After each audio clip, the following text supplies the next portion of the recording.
I'm CrunchieVT, this is Martin Scorsese, and this is new Pokemon Snap. You can... Yeah. So, in theory, it's a little bit faster to run it in Japanese, but of course, because Crunchy's a legend and wants it to be a good viewing experience, we will be running it in English, so it's a bit more watchable.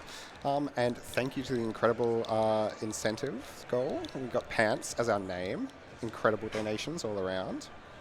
Right, time starts in 3, 2, 1, start.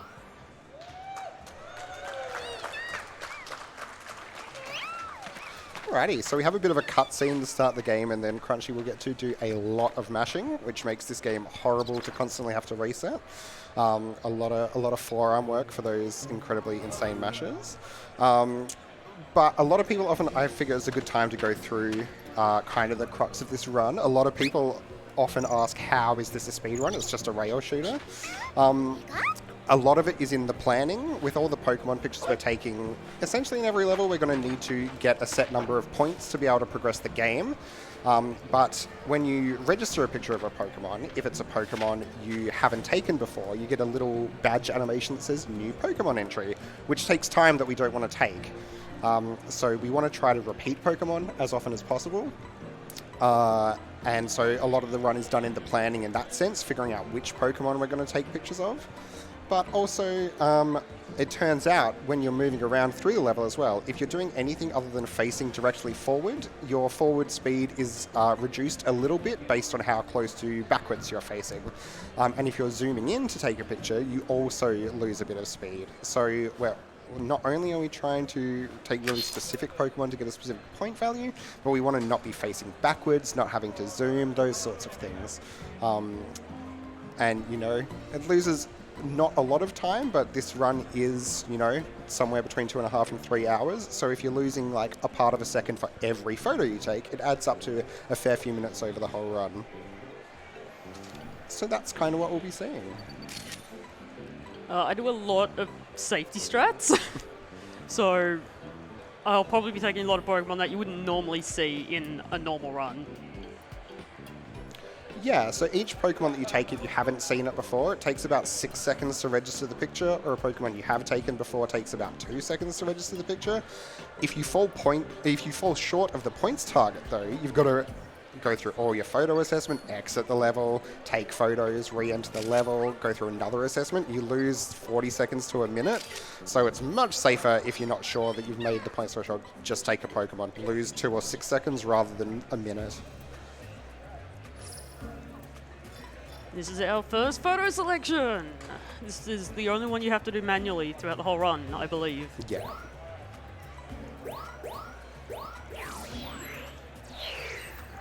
For every other one, you just hold A and it zooms through them. Yeah, so for those of you who haven't seen the game or haven't played it in a while, this is a good way to see what we're getting the points for. So pose is sort of this arbitrary-ish thing, depending on what the Pokemon's doing, and we can affect their pose by throwing items and stuff at them, you get points. And then just things like how big the Pokemon is, his size, direction, how much it's facing towards the camera, placement, we want to center it, and other Pokemon, if there are other Pokemon in the picture. So a lot of planning ahead of time has been done. We know kind of pretty much exactly what photos we're taking to maximize all of those things. In a second, we will finally get to the first level of the game.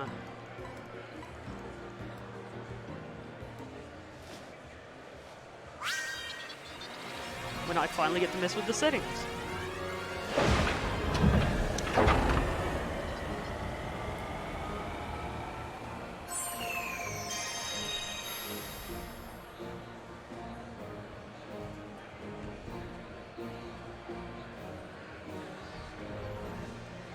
We're playing on digital because it's about 5 minutes faster than a physical copy as well.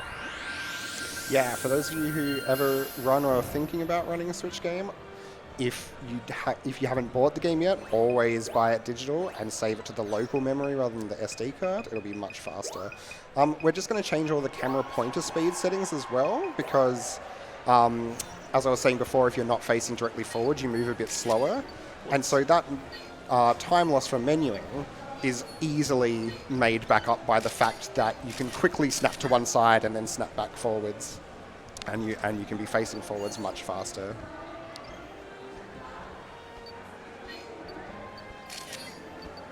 That Pavilion was not great, but that's fine. Yeah, the safety performance is where to go. Yeah, so another fun thing that happened in this game's history, I suppose, is when it was first released, the original version of this game, whenever we entered a level, the quote-unquote RNG was always set to the same thing. So the Pokemon that have multiple patterns of movement would always be doing the same thing.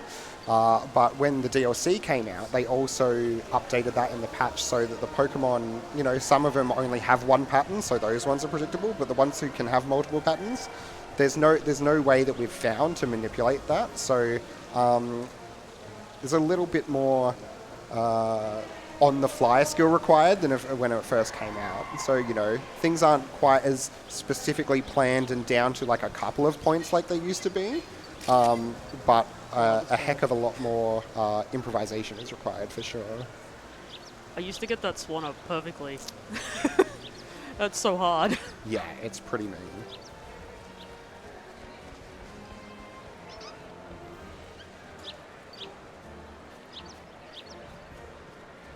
This level is very calm, thankfully.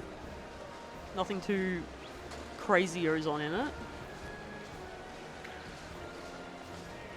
Yeah, for anyone who hasn't played this game, I highly recommend getting it. It's an incredibly beautiful game, and the mood is really nice as well. Unfortunately, we're not going to be able to do lots of looking around to show you the amazing levels because we would lose time. But yeah, it's a pretty nice game to just look at and be in.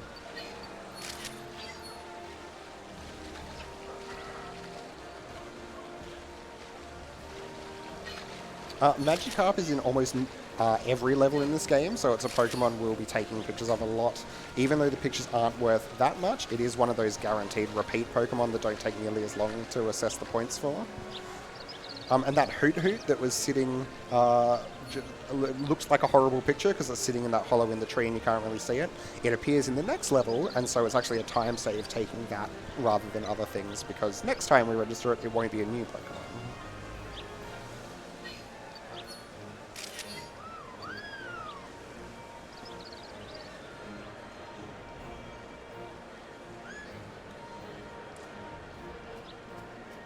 We turned voices off earlier because I believe it's faster to not have them. Yeah, without the dialogue on through those, I mean, they're not really cutscenes, but when you're back in the lab and the professor or reader are talking to you, all you have to do is mash through once the text box has appeared, whereas if the dialogue's on, you have to wait for the dialogue to end before you can skip the text box. And that's the reason when we're, you know, grinding for really high level times as well, rather than doing an awesome showcase, you put it in Japanese because, you know, fewer characters overall means fewer text boxes to mash through.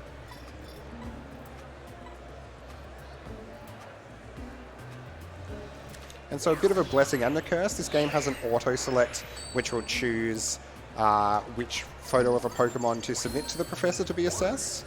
But unfortunately, it means if you take a couple of photos of a Pokemon with some other rules where sometimes it's predictable, largely we don't know which photo is going to be submitted. So if you take a bad photo and then take another one to try to make up for it, the bad photo might still be the one that's selected. I don't fully understand the point system in this game. Sometimes it's just random. Yeah, it's pretty unpredictable, especially direction. Sometimes Pokemon, it prefers them to be side on rather than facing you and things like that. It's pretty bananas.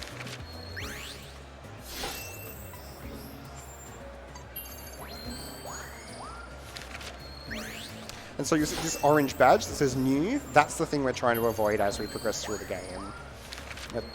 Yeah, it costs about 4 seconds in assessment every time that comes up.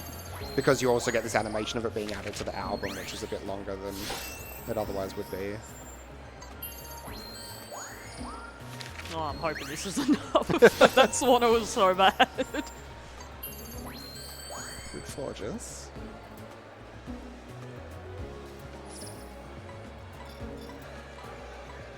No. So to unlock the next bit, we needed to get to 40,000, but also because of the way the kind of the cutscenes and stuff in the game work, we needed to come back into the level anyway. So we will lose a little bit of time through one more photo assessment, but it is a tiny time loss because we would have had to go back into the level anyway.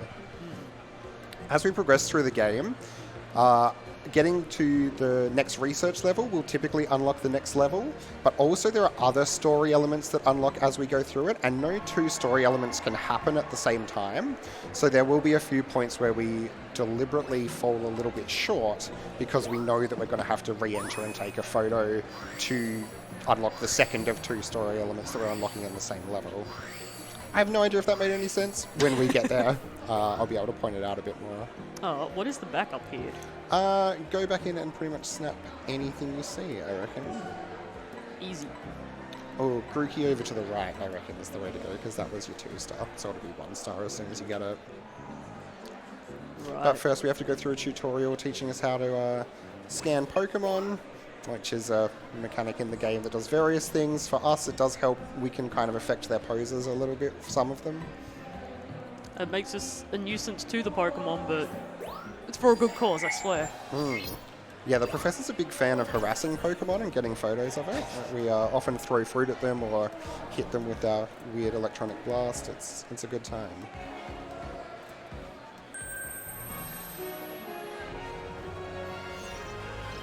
So we go Grookey now and you'll be Just good. this little guy here. Yeah.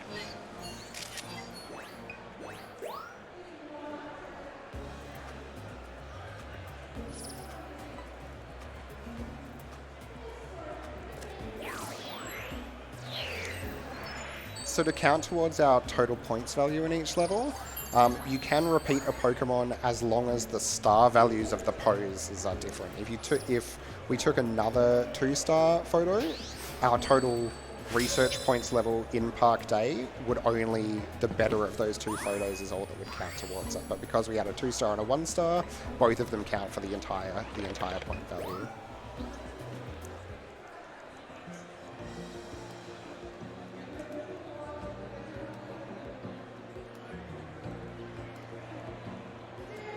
These guys do like to talk a lot to you as well. Yeah, we get to look at Professor Mirror's just awful 3-beard. You know a beard's bad if someone with my facial hair can judge it, and it's pretty rough.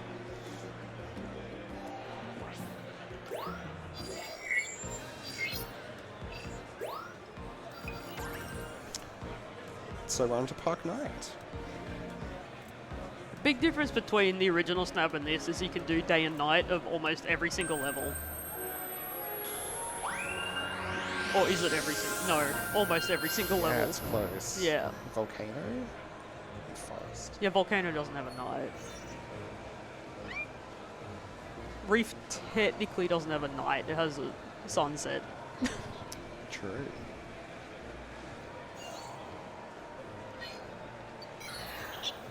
And so there we go, we saw the Bidoof kind of really didn't like being hit by that scan, but for some reason the professor values that in a photo, so we do it.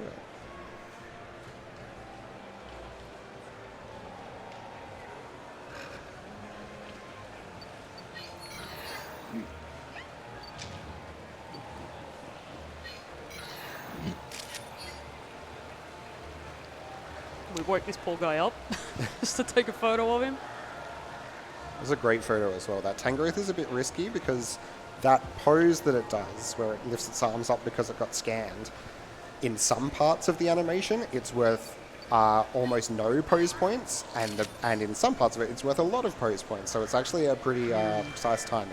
Crunchy absolutely nailed it. Thankfully, he cooperated today. Yeah. So.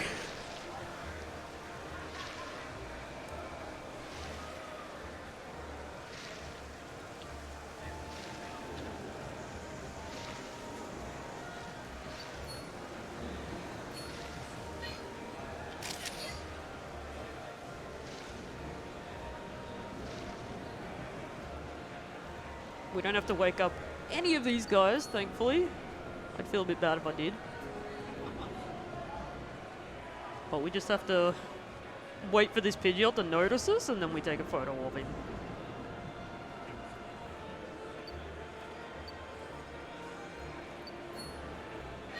Her, my bad. I'm sorry. Oh no. How does the camera know? It's impressive. I don't know, actually.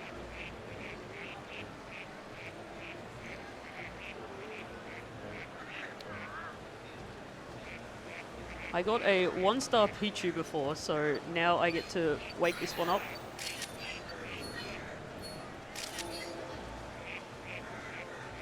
Yeah, so that's a good thing to mention as well. We do get a little bit of time save if you take a photo of a Pokemon in a different star value than we have before, because if you do take one of a star value you already have, it asks you which of the two you want to add to your Pokedex, photo dex, I apologize, and you know, there's just like a little bit of extra menuing, you know, partial seconds, but when it's free to, it's free time save, we go for it.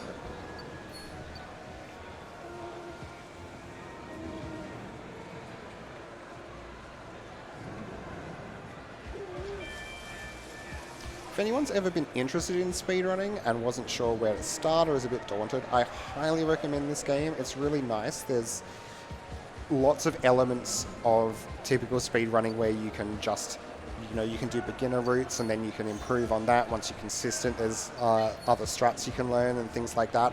But also there's lots of time in this to refer to notes or think about what you're doing next.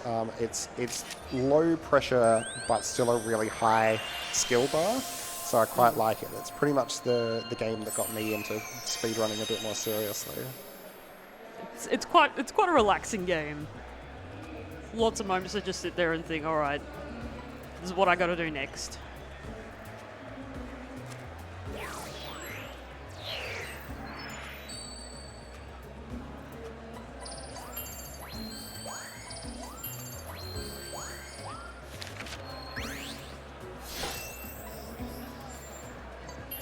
Oh, 1 star.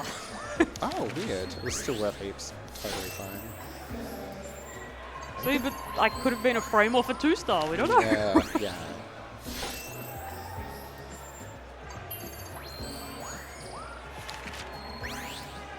So this is the level where we're not too concerned with getting to the full points threshold.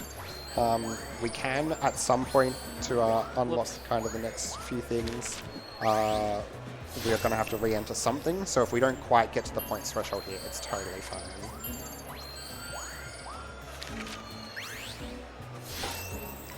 This Score Bunny has killed a run of mine previously because it registered as the Torterra. So that is something that you do have to look out for when you're trying to get photos, that it's pointed at the right thing. It's a perfect 1700 shot is amazing. Yeah, it's a really fun, sarcastic fun quirk in this game is that just because a Pokemon is in the center of the picture, it's not going to register as that. The little lock-on reticle that jumps around tells you what you're locked onto, but some of the pics that we take really fast, it's pretty easy to miss, especially when you're playing in Japanese and so you don't have necessarily the name come up to give you that hint. There's a cutscene I just can't do anything with. I can't make it go faster. We're just stuck with it. Yeah, at the very end of the game, there is a cutscene skip that was discovered accidentally, and otherwise throughout the whole game, we are stuck with the cutscenes, unfortunately. As far as we know, the more people who run this game, we might find more skips. And so the conceit of this game, for anyone who hasn't played it, is there are these Illumina Pokemon, which are thought to be a myth, but the professor is sure that they exist.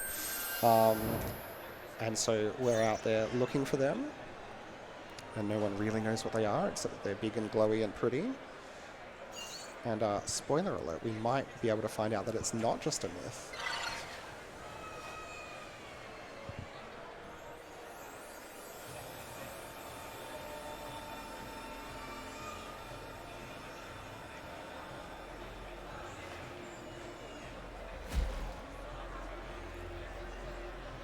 This is probably my favorite Illumina Pokemon because you literally don't have to do anything for it. Yeah, it's quite nice. As the game progresses, each Illumina Pokemon's level will have There is interaction of having to throw Illumina orbs, which is an item we'll unlock at some point, or the fluff fruit, or scan them, or do all sorts of things to kind of solve a puzzle to get a picture of it glowing. Whereas this one, because we don't have any of those unlocks, it's pretty good to us, and it just sniffs a flower that makes it glow, and that's what we need to get a picture of. This might be a pretty good time for any early donations if we have any as well. Alrighty, well, we have a bit of a bid war going on for the Fire Emblem's 3 houses route or house choice. We have had a $30 donation from Lynn that says, "I will not rest until I see my gorgeous Claude Von Regan. Let's hear it for Golden Deer," which briefly put Golden Deer in the lead before a $10.69 anonymous donation that simply read Blue Lion Gang. Blue Lion is currently leading by just 69 cents. Nice. Finally, we have a $10 donation from Spacey who says, "Good luck, Crunchy. Snap the Pokemon before they snap pictures of you." Oh, thanks, Spacey.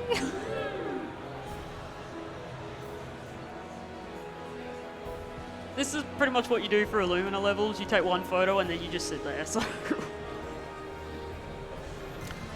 Yeah, that's the other reason I'd recommend this speedrun. There are a couple of spots later where you really hectically interact with the level for about 20 seconds, and then you've got a 5-ish minute wait. So, you know, you can stand up, you can go get a drink, you can stretch. It's pretty nice on that front as well. A lot of other 2.5-hour runs, you are intensely focused on the game for 2.5 hours, whereas this is pretty nice.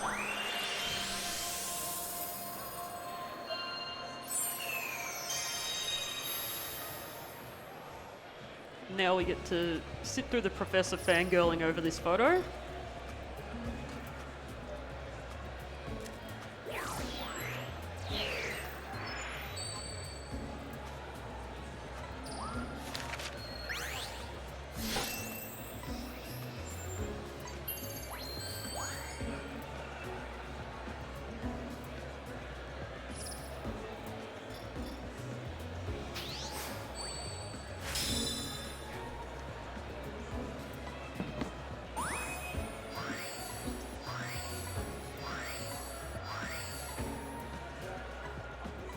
You can edit all of your photos if you feel like it. That's essentially what we're unlocking there, things to edit the photos with. Otherwise, it's just annoying menus to skip through. Yeah, more mashing. This game likes making you mash.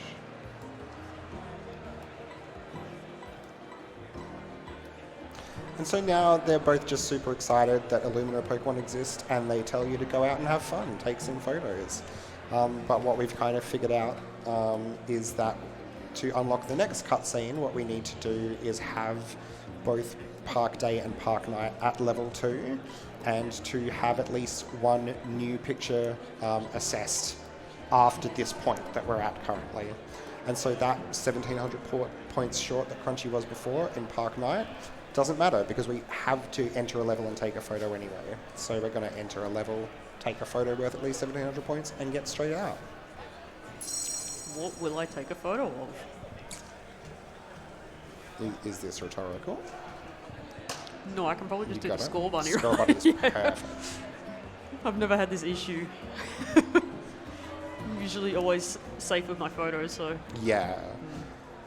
So there's a potential tiny bit of time save, we think, in getting the research point goal in Park Night the first time and re-entering the Illumina spot. Even though it means we're a bit inefficient, we're taking one extra picture, the load time in the Illumina spot is way faster because it's a really small level. So we think it saves a bit of time, but again, we're talking like a few seconds in a 2-hour 50 run. So now we're learning how to throw fruit at Pokemon, a very important skill. make ourselves more of a nuisance to them. Some would say 2 Pokemon, but we're throwing them at them for the majority of this run, unfortunately.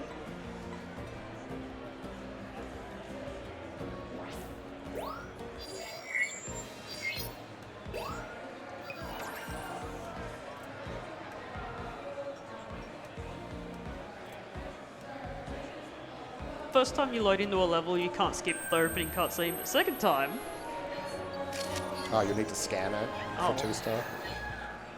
well, it's gone now. So long.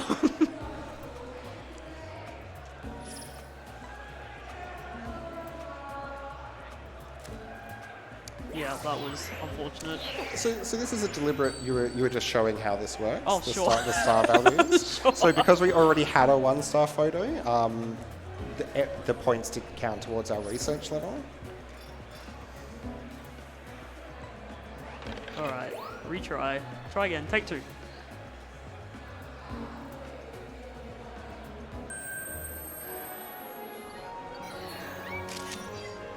There we go. Perfect. Easy.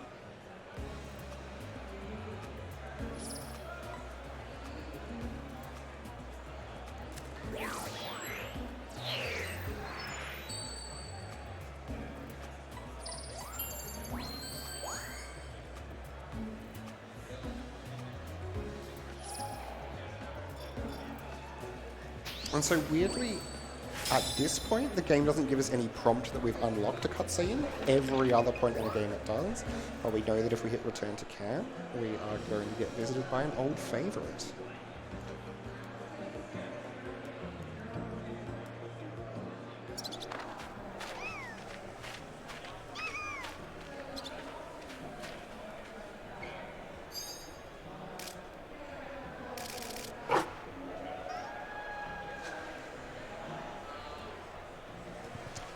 So those of you, I might be showing my age here. Anybody who played the original Pokemon Snap, though, 400 years ago, I think.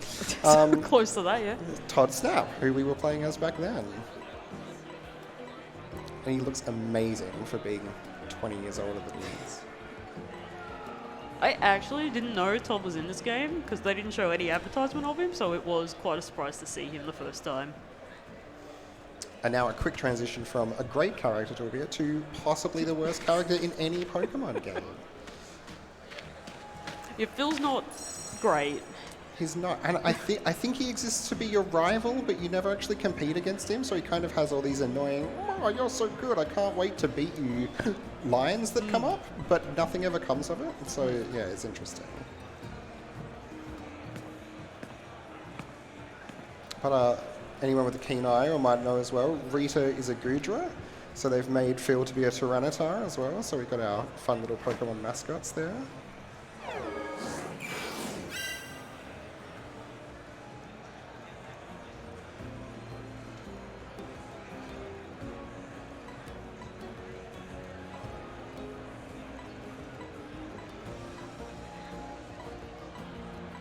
Now we get to try and take one of the most annoying photos in the game, the Arbok. Oh yeah. I killed 2 runs of mine last night, so good luck. Yeah, this is one of the levels that was punished the hardest from what I was saying before. Once upon a time, the original release of this game, before the DLC, all of the Pokemon movement was very predictable. These days it's not, and there is an Arbok and an Apom to a lesser extent in this level who kind of like doing whatever they want. I've gotten one really good photo in all of my runs of that Arbok, and every other photo is just terrible.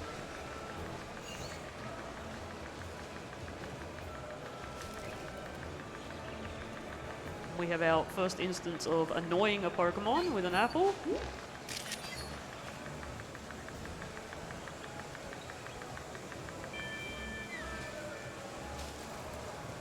And this is another fun little thing that happens sometimes throughout the game as well. The other way we can speed up a rail shooter is by doing things like this. If we didn't harass that Beautifly, it would fly directly in front of us and the cart would halt until it moved away. So there are a couple of spots throughout the game where we will be harassing Pokemon or later using the turbo to not hit Pokemon that would otherwise halt our path. We also have a tiny, tiny amount of control as to how left or right we are on the rails, which almost never matters. We can't cut corners or anything like that, but we can dodge Pokemon in some levels as well. Hey, that's alright. This little guy hates to cooperate.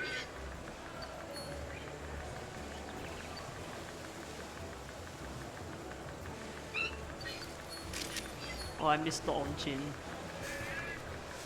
Still great though. So direction is gonna be perfect. He was looking right at me, so it works out. Yeah, this level's a really weird one. If all the Pokemon cooperate, we end up beating the point threshold by multiple thousand, almost to the point where we could not have taken a picture of one of the Pokemon and saved a bit of time. But if they don't cooperate, it's an absolute nightmare, and you can not get the goal at all. Oh god. Oh, that was weird. Get in there. Hello, friend. Again, wait till it gets angry at us, because for some reason that is the state that the professor loves seeing. Oh, that's a happy picture. I love that. Oh god. Oh, My controller turned off. I'm so sorry.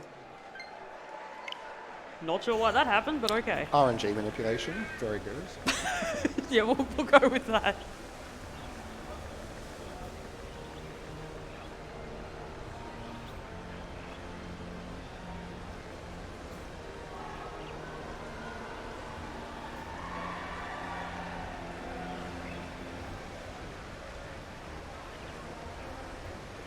I like to get this photo of this cat. Just because it's right there. And these ones run away from you.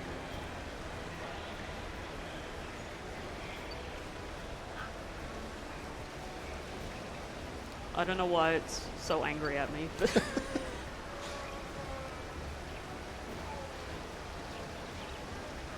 we have a Magikarp in here somewhere. There it is. That we will feed.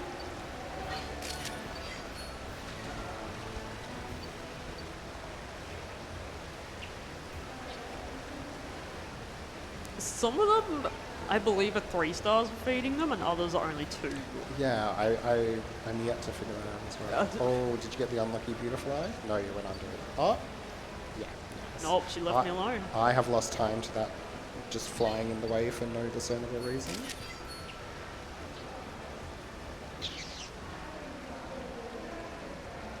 Fortunately, most of the Pokemon who are a bit weird in this game are in the first couple of levels. So, you know, it's rare to get 2 hours into the run and have to reset because of bad RNG. But the end of the game is the 10th bit once we unlock Turbo and things. That's where you have to restart because you played poorly. And by you, I mean me. Several runs, 2 hours, and I have killed to that.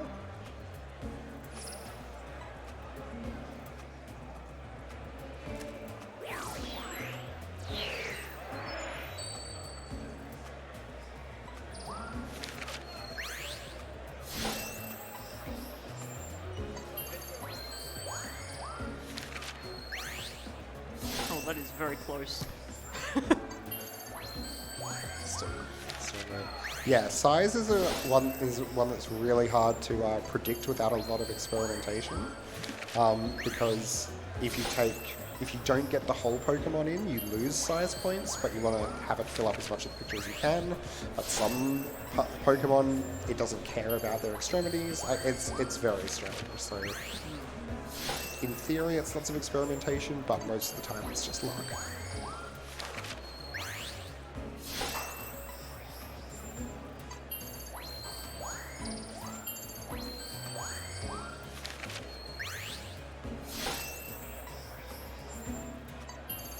The background for that photo matters a lot. Yeah, so background points is sort of this misc category where things... Oh, how frustrating. Oh, That's no. easy to get. Background is this misc category that there are just things like the waterfall in this game that are worth background points. The only consistent thing that we know of is if there are those flowers, the Crystalblooms. Does that count? It'll be good, yeah. Okay. Because the scan was 2, so that should be 1 star, I think. Don't quote me on that. It was new. Yeah. Yeah, so if we can ever get those Crystalbloom flowers in the pictures, we always try to do that. But, you know, not at the cost of having to turn around and zoom, all those things I mentioned before.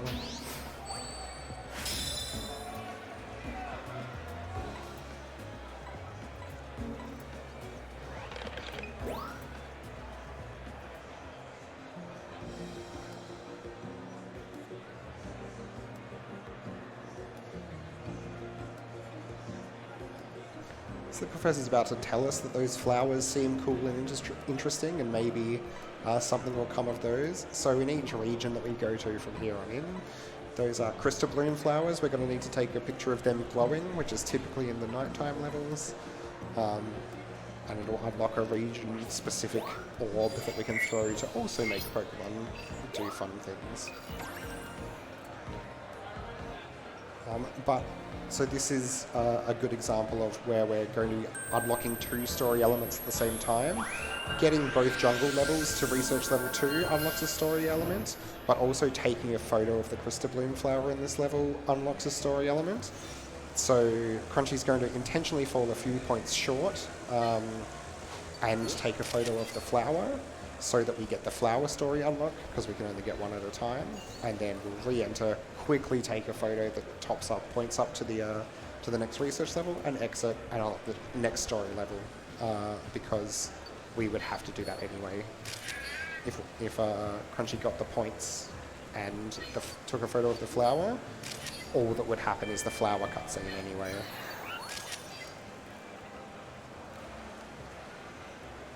Those photos happen so quickly. Yeah, nicely done. Get very flustered with those 3 photos because they're just in quick succession.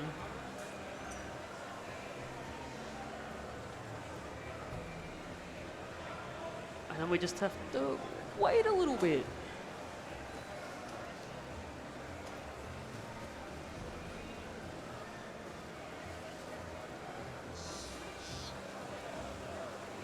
There is a path down that way where that Ariados is going, but we don't go down there at all during the run.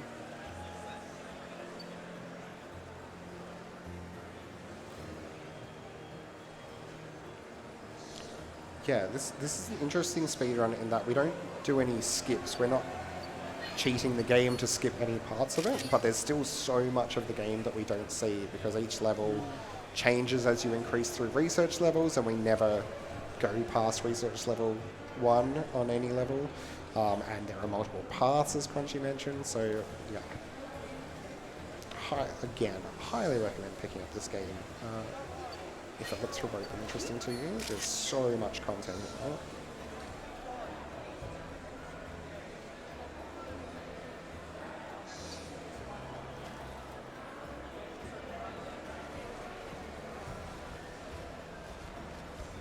This level's quite pretty, and you just get to look at it for most of it, actually.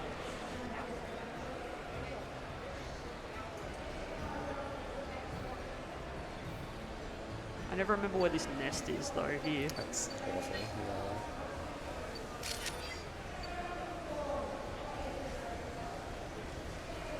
The next photo is actually my favorite photo in the whole game.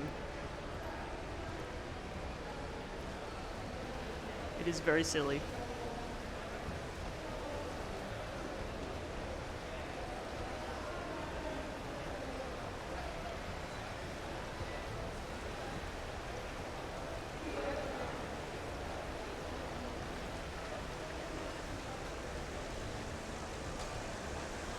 Here he is.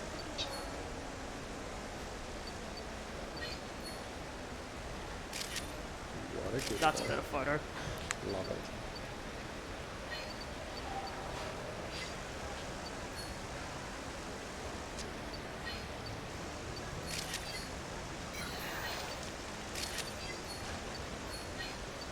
Perfect. We got the Yeah, flower. nice.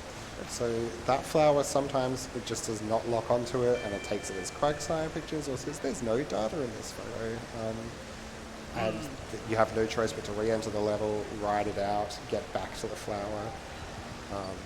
So it's a known run killer. I have lost the run to that flower. It is very heartbreaking to make it all the way here, because the end of the level is right here, so you have to do the whole level again just to get that flower.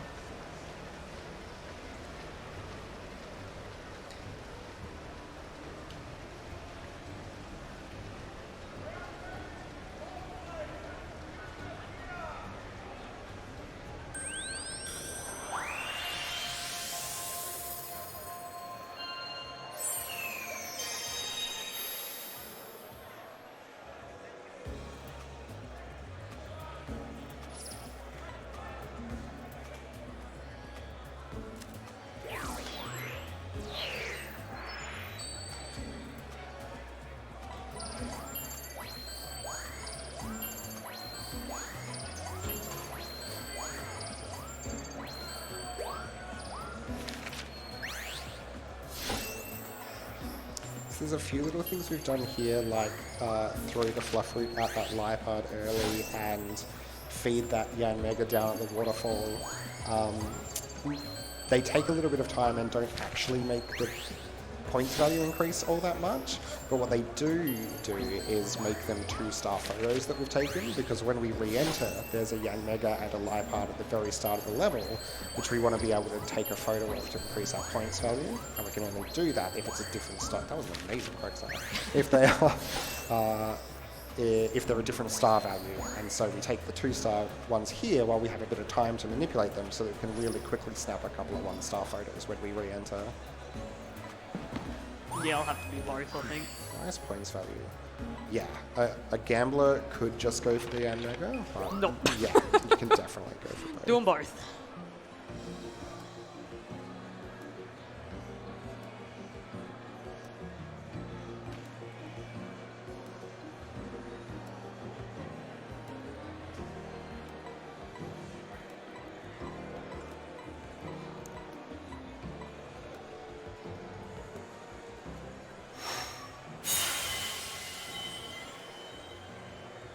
And now we get to make every Pokemon light up, should we feel like it.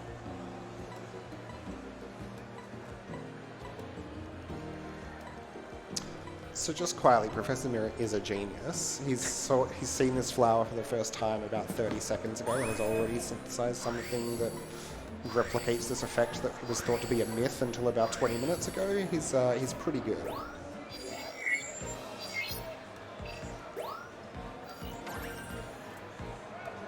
But we're not using them for a while. Yeah, they're region specific, so in theory we could throw those orbs now if we wanted to, but they don't do much for us.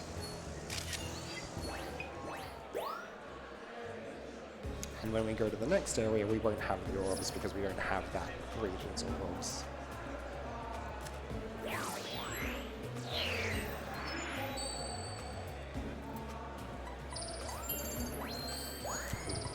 Just Easy.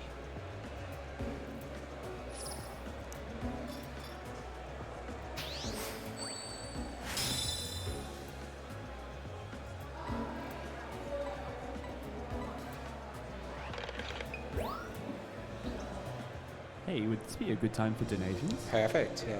Brilliant. We have a $200 donation from Renato, who says, "No pressure at all, Crunchy. Just watching you from the crowd, and I still have to finish this game. My PB is just only 4 months running and counting."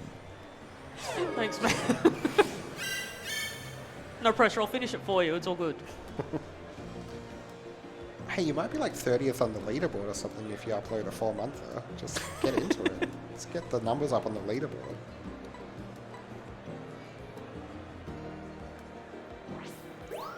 Now we get to choose where to go, because they gave us multiple choice after this. But first we have to sit through about 3 or 4 cutscenes.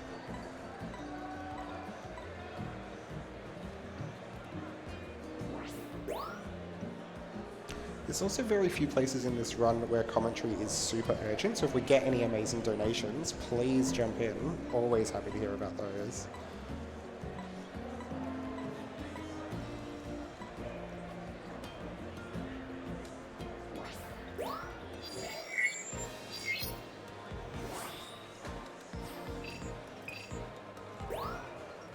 Well, just while we're getting ready to load into this next area, I'd like to update you all on the bidding war for Fire Emblem 3 houses. Choosing the house, we've had a little bit of movement since our last update.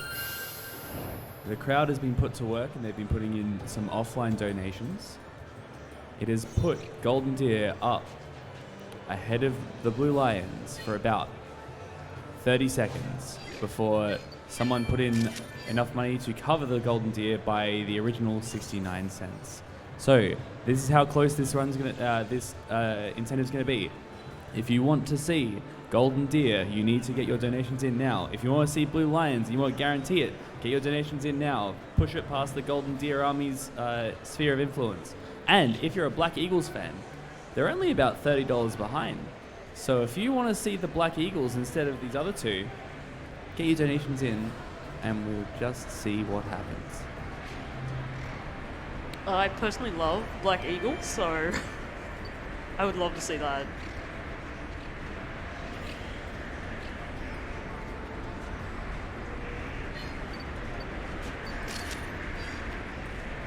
That wasn't great, but that'll do.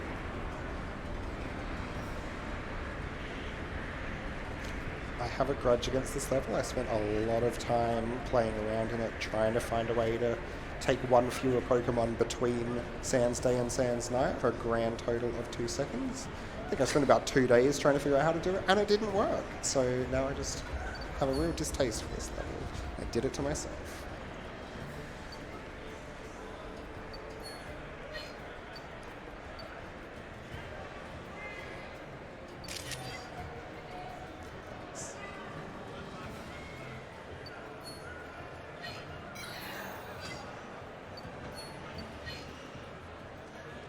So this is a fun one with that Cacnea. The speedrunning community were really late to the party on this one. But if you scan that Cacnea, it will show up again later in the level and be worth a lot of points. It's really nice. What was quite fun is the Discord for this game's speedrunning and high scoring community were the same Discord. So lots of progress was made on both fronts in a really short amount of time. Lots of people going from either community going, wait, you guys didn't know about this? It's a very fun collab. I'm not getting this trap in. No. He doesn't want to come out, no. Did you take Magikarp as well? There he is. Very nice. No, I didn't take the Magikarp. Was I meant to? Oh, I was asking if you do. No. It's another one of those things I just cannot remember what the standard is. Oh, he's all the way over there. Yeah, so these trap-ins are quite fussy. Crunchy threw a fluff root down into the middle of this pit, which makes them pop up in the first place. But then they might just wander in any direction, and it's really hard to know where they'll be. And if you scan or hit them with another fluff root, they bury themselves back into the ground.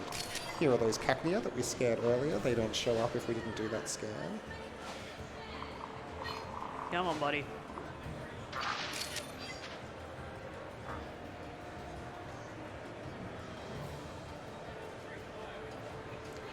There's a lot of aiming from here on out. It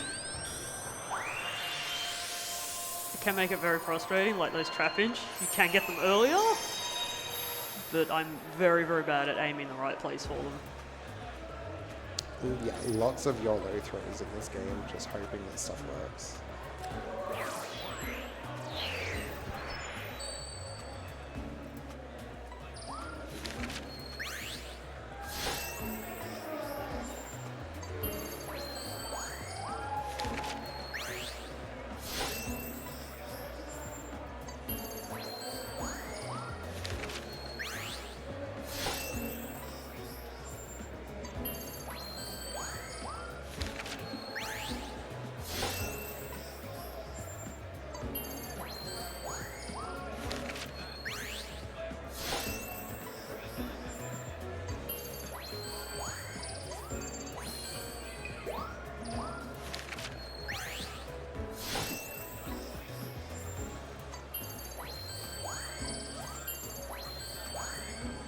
God, I hope that was enough.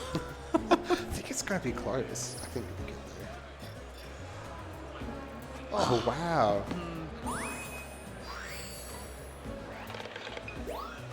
I have to retry everything this run. It's all going wrong. I like to get a photo of this guy up here when I know I've really messed up. So we'll just wait till we're a bit closer to him.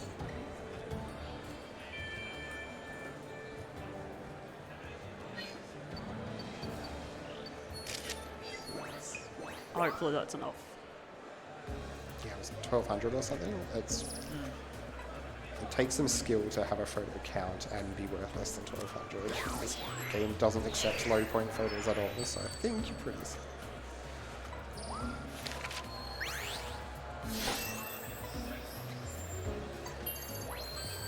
Easy.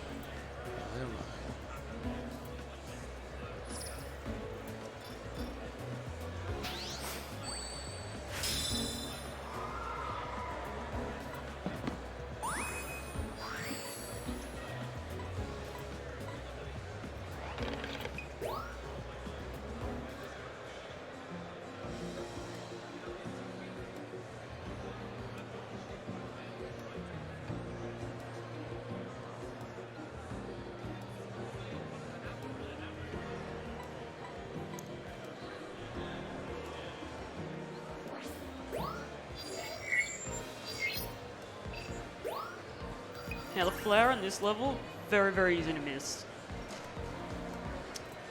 Yes, this is my panic level for sure.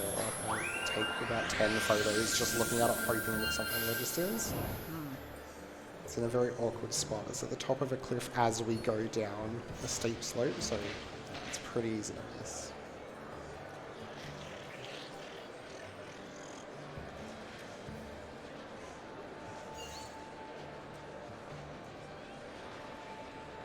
If you have anything you need to read out, go for it.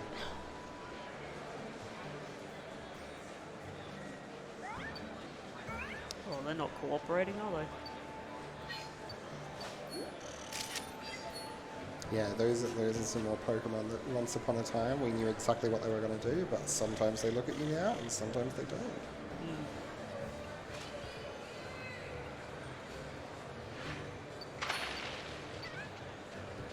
Don't worry about him, he's fine.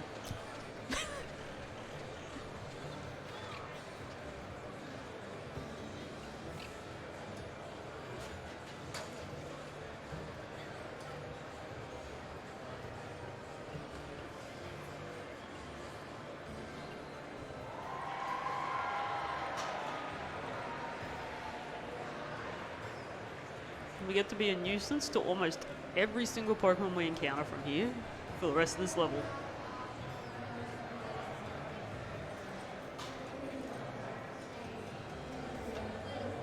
Hey, have you got time for me to do a quick plug? Absolutely. Brilliant. The route choice or house choice for Fire Emblem Three Houses is not the only bid war we have going on for this run. We also have the character name. If you want the main character of Fire Emblem Three Houses to be called Farts, it is currently $10 short of the lead. Snart is on $60. Farts is just behind on $50. Marth at $22.20 and Suds McDuds at $21. Get your donations in. Get Suds McDuds up there. That's amazing. Those are great names for Byleth.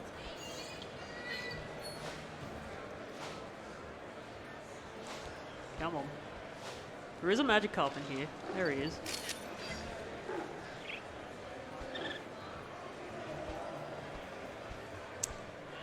I get stuck by him sometimes. Yeah, that's just a fun bit of RNG. Costing you time for no reason. This is the flower. And it's very annoying.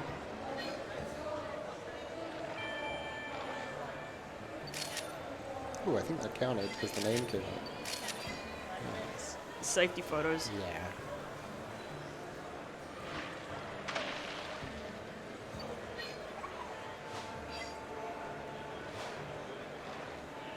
I like to just throw apples at this guy because they can just land on him and they're stuck to him.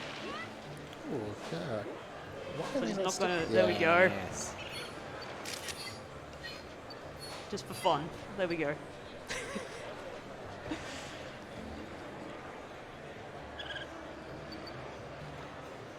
I do take this photo though. Oh yeah. I'm still doing this one.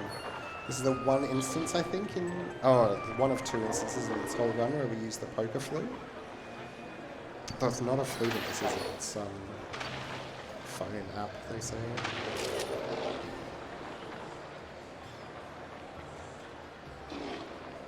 Those little guys, you can find every color of them throughout the level.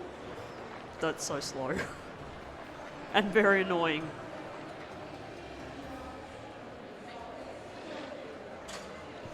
Yeah, the original Pokemon Snap, anyone who played it will remember, had a lot of evolution puzzles, so you had to interact with Pokemon in a certain way to get them to evolve or to uncover other Pokemon. This game, not so much, but all the puzzles are how to find the 1, 2, 3, and 4-star pictures of all the Pokemon, so you get to make a fun rainbow out of those meteor or somethings. I can never remember what they're called. I don't remember the names at all. And so yet again, getting to level 2 on this level would progress the story as with that flower picture. So we are deliberately, it's built into the run that we fall a few points short because we know we have to re-enter the level anyway.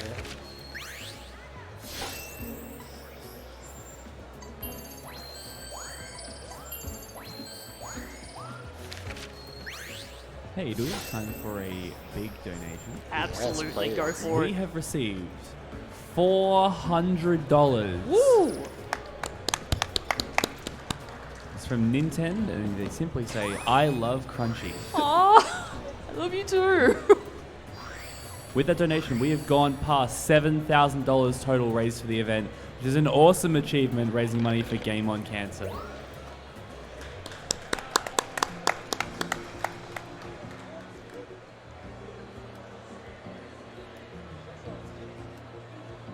That is an amazing amount. Thank you to everyone who has donated so far.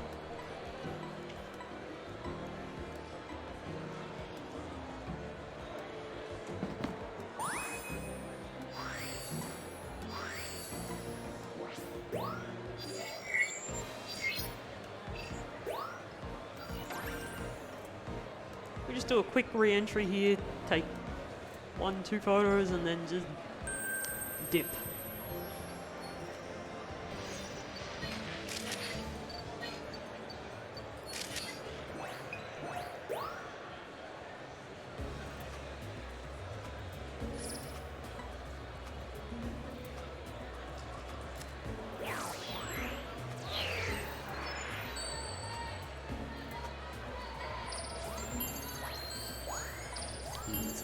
Nice.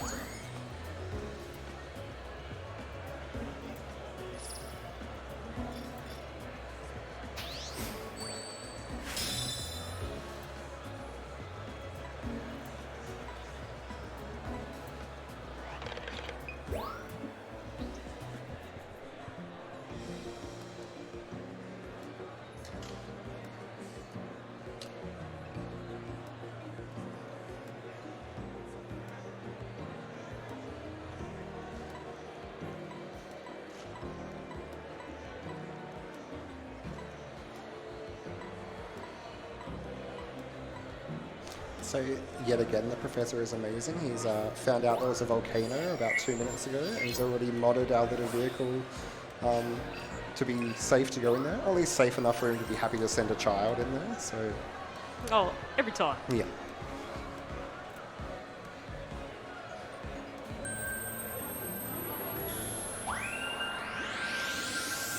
This poor Altaria never sees this coming.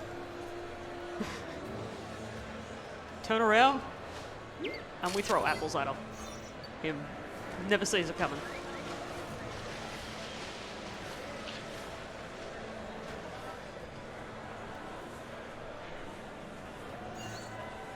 I take a lot of safety photos in this. It's a good idea for sure. This is the level where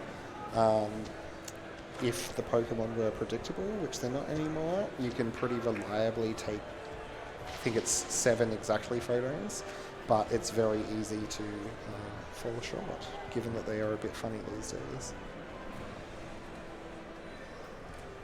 But it's also a nice level because you kind of have the pick of the litter, and there's lots of backup Pokemon at the end of the level, which is always nice.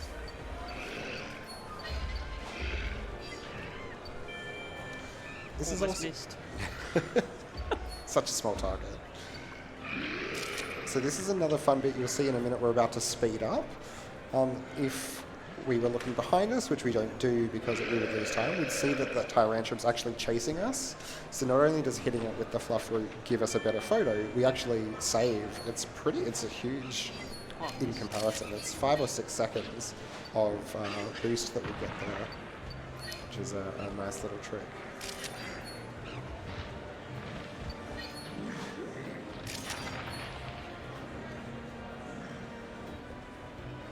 Oh, he doesn't want to face me. Eventually he'll notice it. Yeah. There we go. You can kind of tell I slow down when I zoom in. At the moment, it's not as obvious.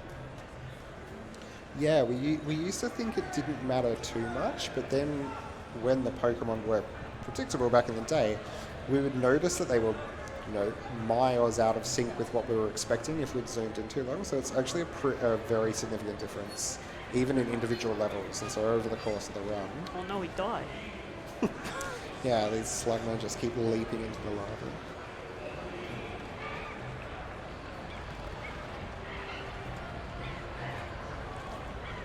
What sounds like a bunch of birds is actually the Charmander. I don't know why, but they make that noise now. Yeah, I always found it interesting that Pikachu keeps saying Pika Pika, and none of the others go for No the other Pokemon in this game makes its noise.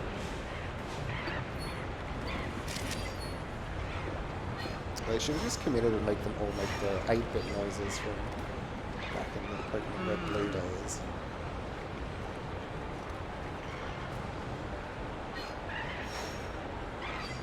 So this fun little puzzle that's also very easy to stuff up if you're me. You have to hit those 2 Charmander in that specific order to make that one come close to you. And then that's probably my favourite photo in the round. I think it's pretty cute.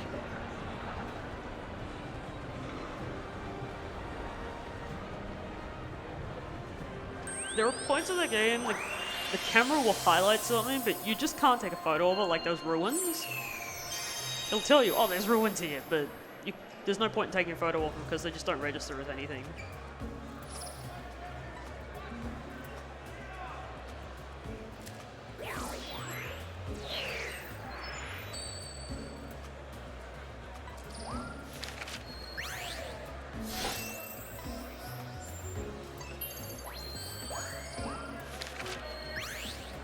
That was a pretty good photo, actually. Amazing.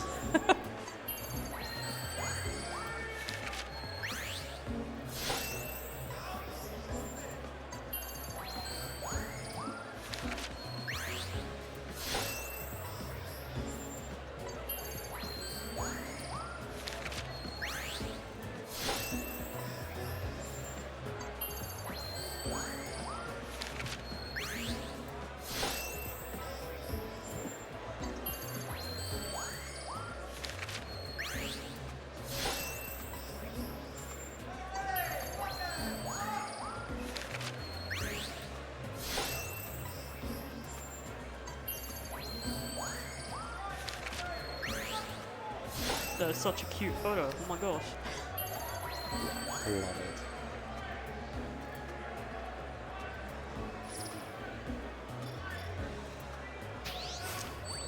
it. Made by a mile. Easy. Super safe. Now we've reached one of my favorite parts of the game, where you re-enter the level and do literally nothing. Yeah, so we've just seen the ruins, so the professor realizes there's something else in the volcano. And all we need to do is travel to the end of the level to unlock the next bit. So, great time for donations, plugs, anything. Go for it. Awesome. Well, I'll happily remind everyone of who we are and why we're here. We're AusSpeedruns, a group of putting on speedrunning events to raise money for charity. This event, we're raising money for a charity called Game On Cancer, a charity that supports early career cancer researchers working across all forms of cancer.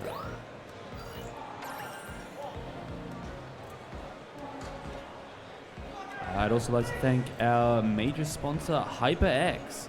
They're on board to help support the event this year, and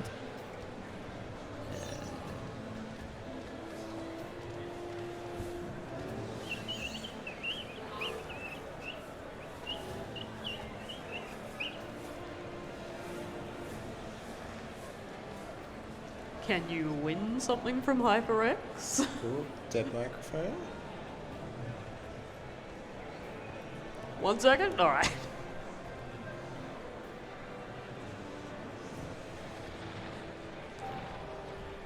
When I was practicing this earlier, I actually managed to go and order a coffee before they ended this level, so... Nice.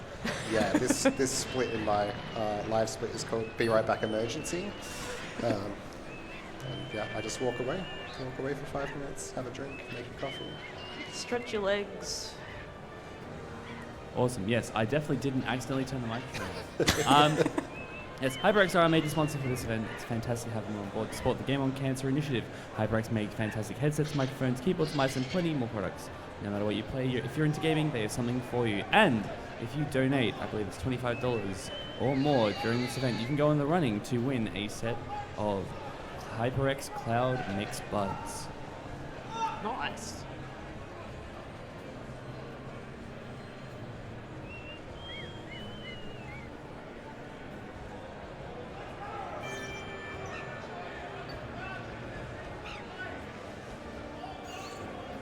Now we're going to the right of this level instead of left. And it takes us into a whole new area of the level, but we still don't do anything.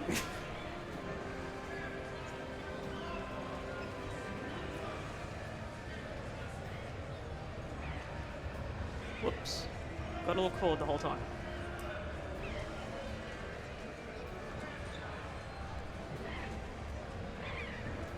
The game just wants you to find this room, this blue magma room, and the room after it, so the professor can be like, well, there's something in there. And then that takes you to the next level. But we're already at level 2, so we just don't need to do anything here.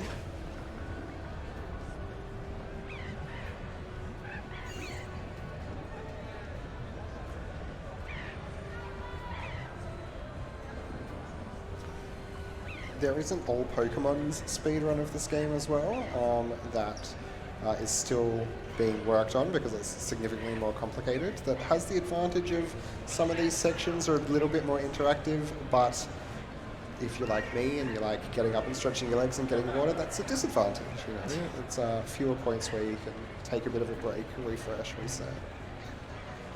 Yeah, with the DLC, all Pokemon is a lot longer, because DLC added some ridiculous amount of Pokemon. I can't remember what it was. Yeah, I haven't looked at it since DLC came out, but yeah, it's a 5-ish hour run.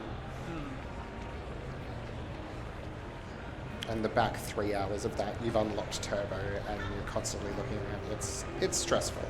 I did it before the DLC once or twice, and that was enough for me.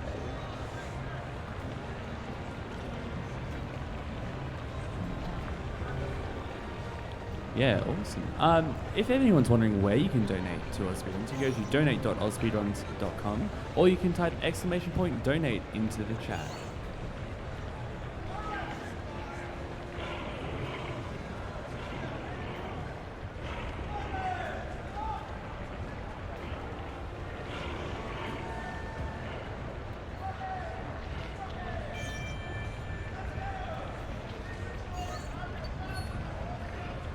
There is no reason to run a scan here, no matter what the game says. Yeah. Little blue blinking light at the bottom likes to tell you what to do, but you're not going to listen.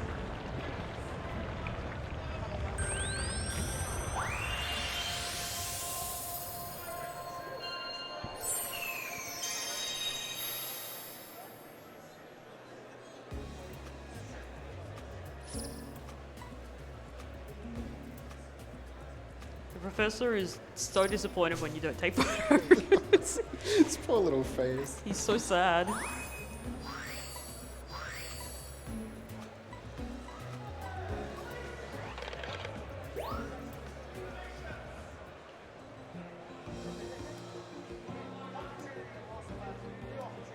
So at first the professor thought there might be one Illumina Pokemon, and then he realized there might be one in each of these 4 regions, and boy is he about to have his mind blown.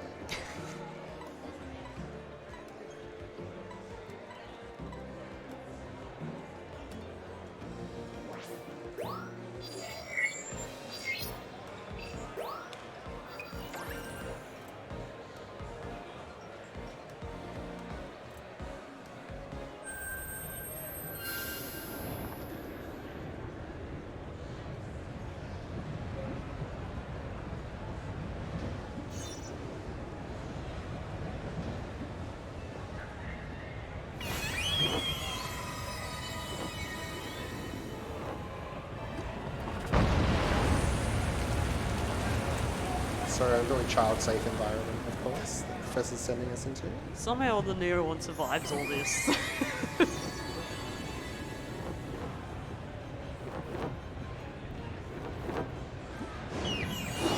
The music here is very dramatic. It's not that dramatic of a level.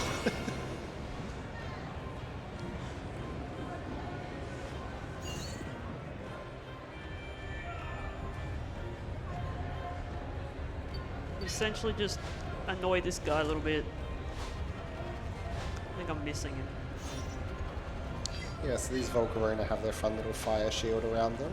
So to be able to take a photo of them glowing, we first have to knock it away with fruit, and then hit them with an aura. Glory and pretty. And we get that photo and we're done. We just sit here for the rest of the level. And it's not a short level. Yeah, for 4 or 5 minutes. If you have anything you want to read out, go for it. Awesome. We've had a $25 donation from Bulkon who says, can we get a donation train for those earbuds? And to this point, I'd like to make a quick clarification. I was reading an old host script. The number to donate to possibly win those HyperX earbuds is actually $20. So it's even cheaper than I originally thought. Nice. If you want to get those earbuds, you want to get those donations in. If you want to affect our bid wars for either the byleth name for Fire Emblem Three Houses or the house choice for Fire Emblem Three Houses, it's literally being decided by less than $1 right now. Get your donations in. Which one's winning? The current winning house is the Blue Lions by 69 cents. Nice.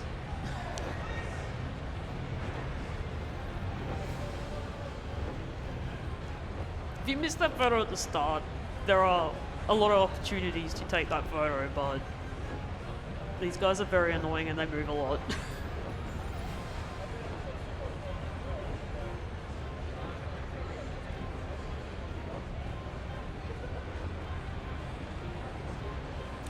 There's also possibly a trick at the end of this level that we're still kind of trying to figure out. If you, at the end of the level, they'll fly around and the Neo one stays still until they leave. We've somehow accidentally every now and then, if we take the photo nearer the end of the level, it changes their animation and they leave quicker, but a lot of the time they also leave slower, and it doesn't seem to be a very big window, so haven't quite figured that one out yet. So Crunchy's done the very wisely safe thing, because it's another one where the quicker one I think is 3 seconds faster and the slower one is like 15 seconds slower. So this is the way to go for sure.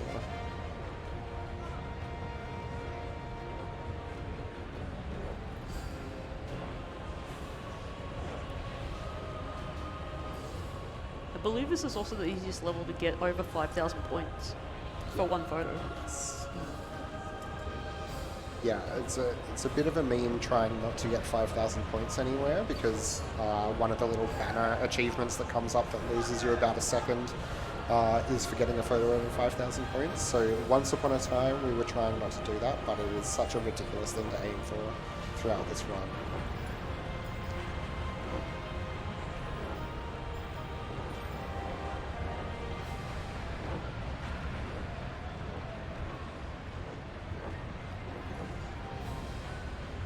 You can see the two of them just keep moving or they stare at you, but when I played, I found as soon as I looked at them, they started moving again, so they're so annoying. Yeah, this level was a nightmare casually, actually. I forgot about that.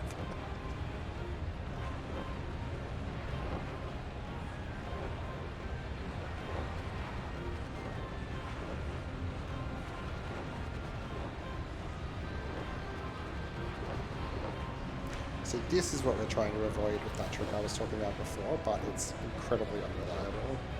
He just did it because he felt like it. There's no other reason. Yeah, these shy mythical Pokemon that people didn't know existed sure seem pretty keen to hang out and harass you whenever you're near them.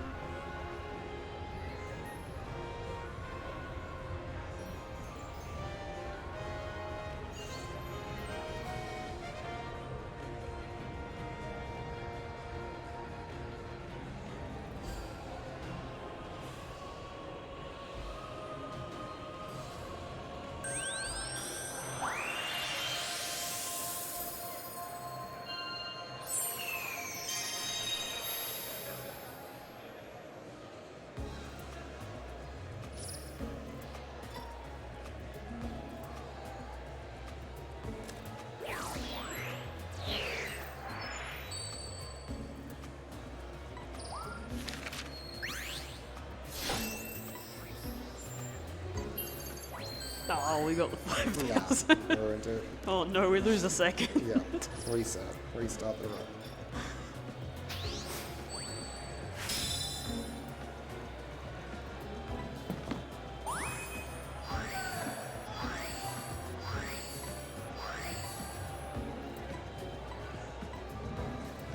We've got a quick donation if you want. Sure. We've gotten $5 from Kenora, who asks, for the couch, what's both your favourite and least favourite Pokemon in this game to capture? Money to runner's choice. Well, my choice is Black Eagles. My favorite is Wooper. My least favorite is probably Piplup. Ooh, controversial. Yeah, I think my favorite is that Charmander that we saw before. It's incredibly cute. Least favorite is hard. There are a lot that are annoying, but they're really satisfying. Yeah, let me think about that. I'll get back to you. Awesome. That $5 brings Black Eagles up to 90, which is only 26 and 69 cents away from the lead. If you want to see Black Eagles, it's only going to cost you 27, 28, $30. You can go to donate.ausspeedruns.com or type !donate in the chat. I just realised my least favourite picture is the Finian in this level because I always forget it exists and it kills my runs. When I practiced earlier, I actually forgot about it. Yeah. This is a nice photo, just Wingull chilling. Oh, and once upon a time we took the Pyukumuku in this level. That is by far the worst Pokemon in the run, so I'm glad we've stopped taking that. Oh, I still take that. Oh, nice. Just because I like good luck. seeing the... Fair. No, that wasn't going to get anywhere near him, was it? Nope. I have to wait till we're closer now.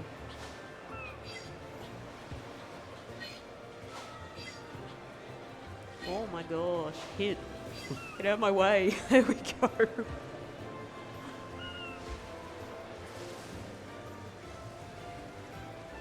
So this level I think is a great example of why I really like this speedrun, and it's because all the Pokemon you can take in it, a lot of people do it very differently.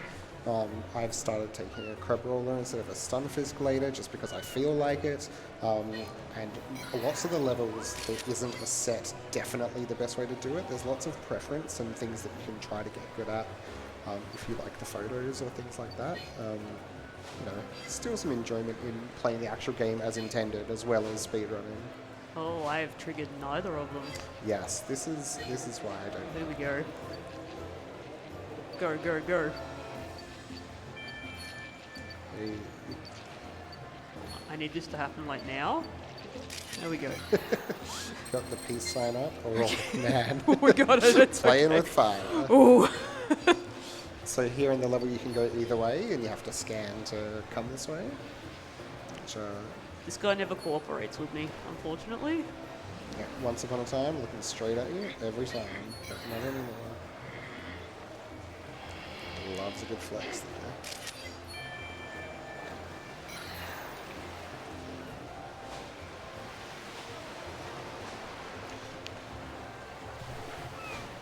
So what Crunchy's doing here is trying to hit that Stunfisk with a fruit because... Should be a fish just here.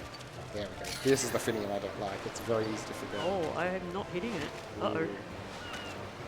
Oh. Oh no! I'm not hitting it at all. Uh-oh. Take the photo. So, oh man, so unlucky. I just missed completely. It's So alright, I'll because- get this guy over here. Yeah. So because you can't aim straight at that Stunfisk, you need to kind of figure out where above it you can throw the fruit for it to sink onto it. If you hit it, it attacks the Octillery and shocks it, and that's quite a valuable picture, but it is very finicky. Eat the apple. There we go. That'll do.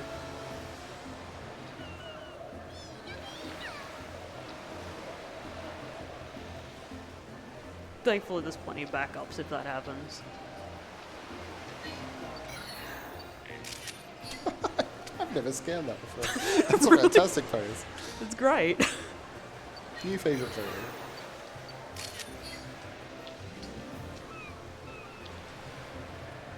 Some of them have really funny animations like that. There's a lot of little quirks about this game that just make it really fun. Finding out how every single Pokemon reacts to each thing.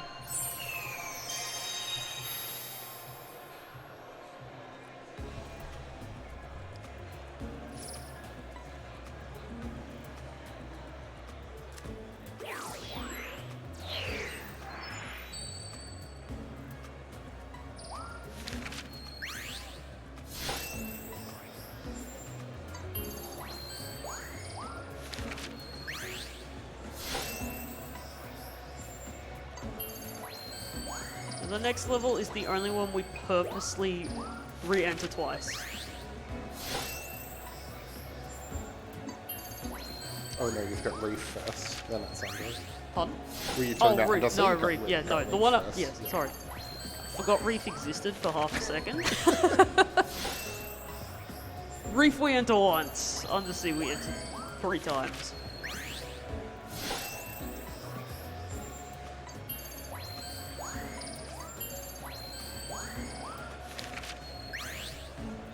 It's a good photo. Still love it. It's never going to get over that. Good photo.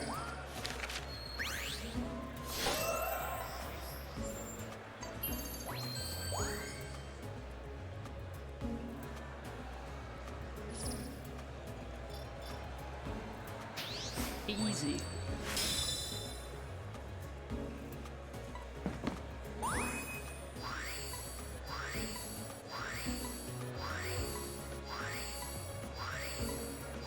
Oh god, so many pop-ups. Yeah, yeah.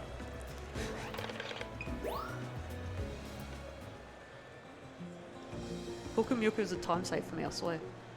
Yeah. Because half the time under the sea, it's either Octillery or Kukamuka. Yeah, I it's don't know which one spawns. Yes, that's a good point. So in the level that's coming up in a bit, there's a place where it could be an Octillery or a Pukamuka, and we don't know which it is. And I forgot, again, it used to always be Octillery, but now we don't know. So there's a good chance that it's a great Pokemon to take anyway.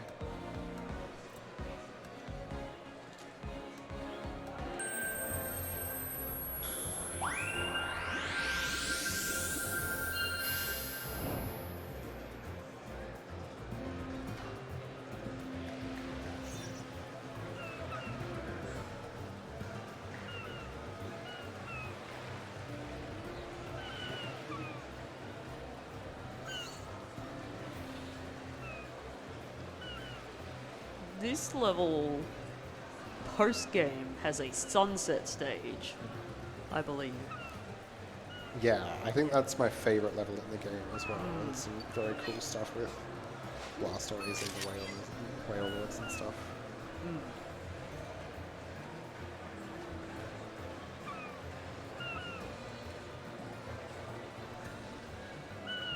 We get to annoy a lot of Pokemon in this level, though.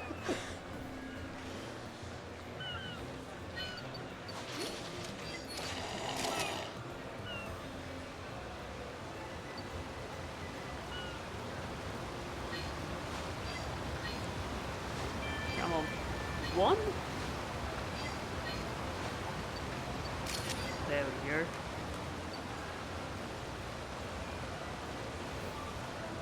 This level also has like the laggiest section in the whole game. Yeah. A lot of lag.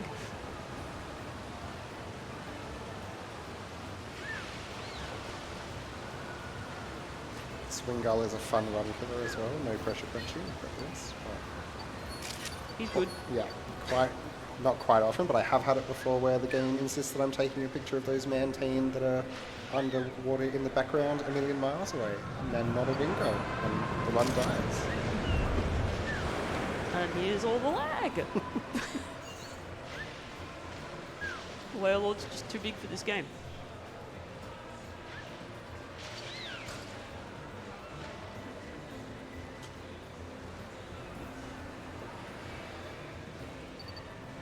Now, I am very interested in knowing how this Machamp got out here. Probably just in one jump. He's so Just jumped.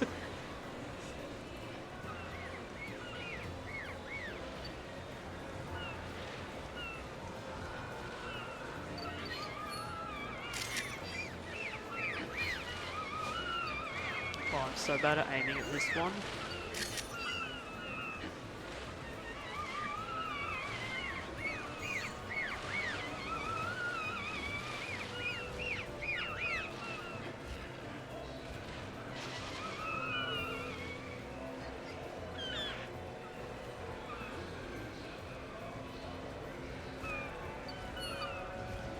These Pukamuku were fun when we were first trying to figure out the game as well. These Pelipper over to the right, if you hit them with a Fluff Root, they spit out a Pukamuku that you can take a picture of. But any future entries in the level, even if it's at the same research level, any that you've hit, the Pukumukus now sit up on the rocks. So when we were experimenting with it, everyone in the community thought that you could just take a photo of the Pukumuku on the rocks because they were always there. Then one of us actually did a run, and suddenly it wasn't there, and panic stations. So this game has some really fun little things where the level changes from time to time. Great game design, awful for the speedrunning community.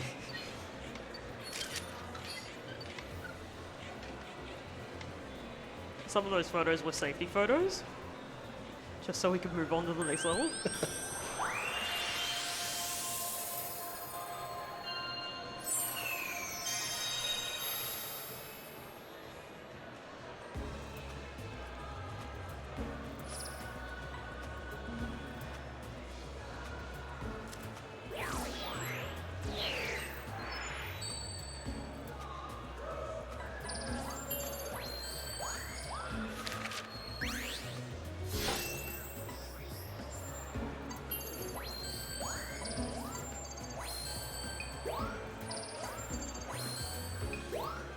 Unfortunately, it is faster to pick your old photo.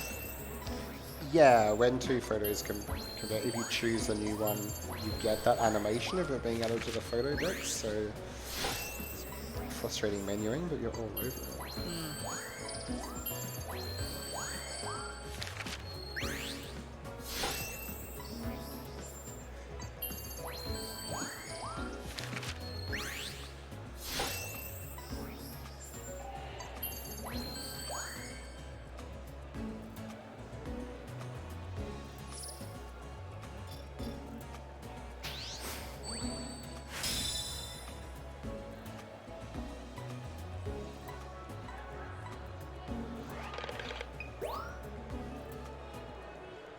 Now we get to go to the level where we have to enter it 3 times.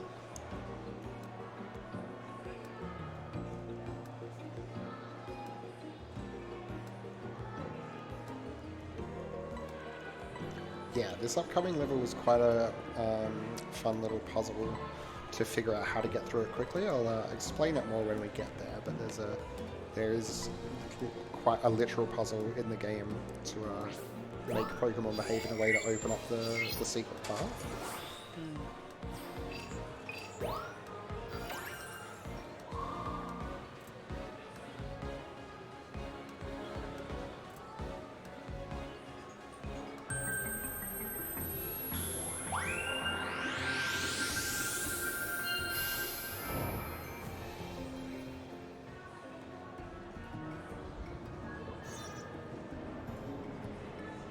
But before then, we have to take the photos to get to research level 2.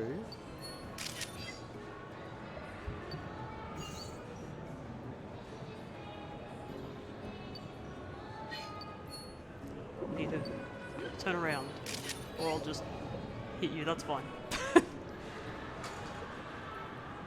When in doubt, hit him with an apple. That's Every time.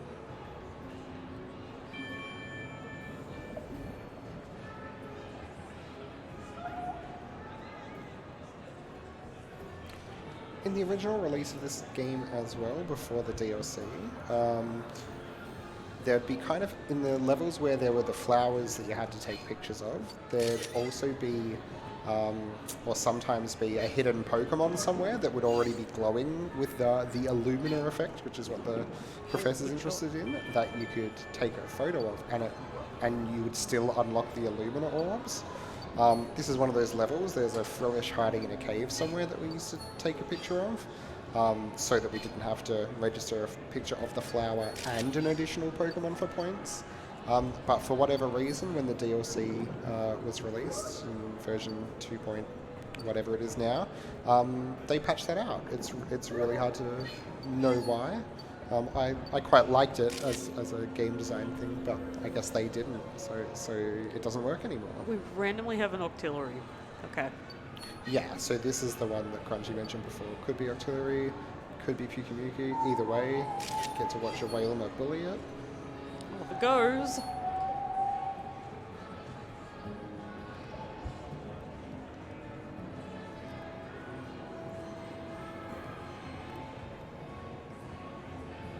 I don't know where it went, but it went.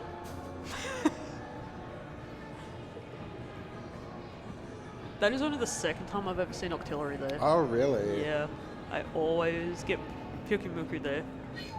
Yeah, I admittedly haven't run this much in the new version. I still get this privilege, despite the fact it doesn't count. It's a pretty fun Pokemon. I get it. Yeah, so that pink glow it's got around it, that used to be good enough to unlock the orbs.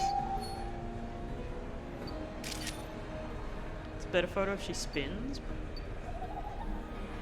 There we go.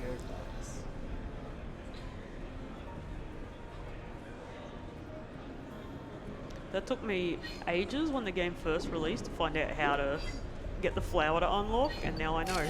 Yeah.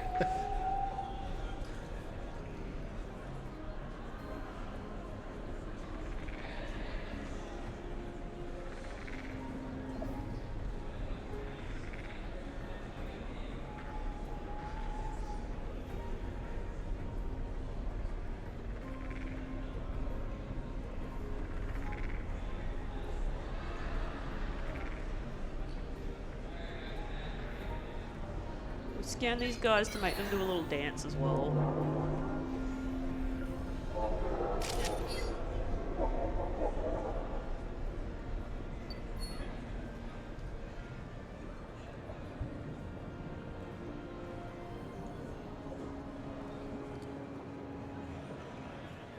Yeah, so you might have seen there are a whole bunch of those crystal bloom flowers throughout the level, but for whatever reason only one of them is glowing, and that's the one the professor's interested in, so that's why Crunchy took the really specific one earlier in the level.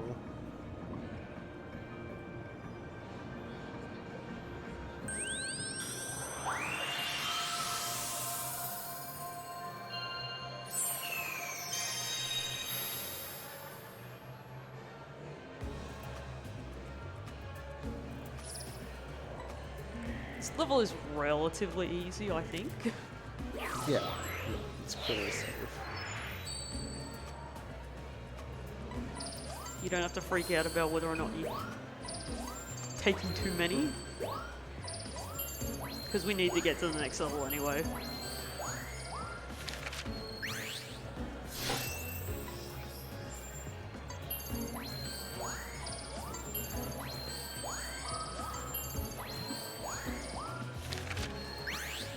Oh, it shows the one of her eating, okay. Oh, weird. Sure. Still hurt.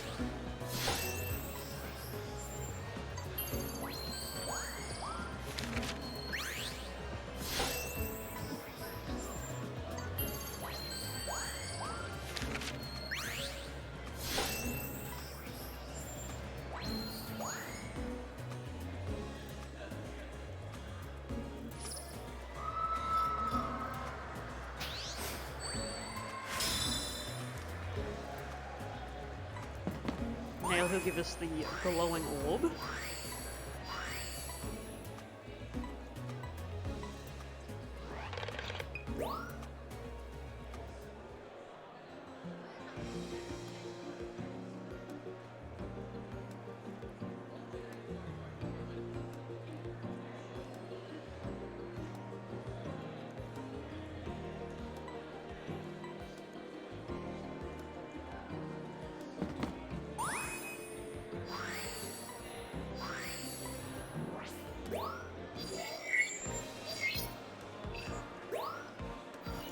We re-enter the level to use that orb on one specific Pokemon.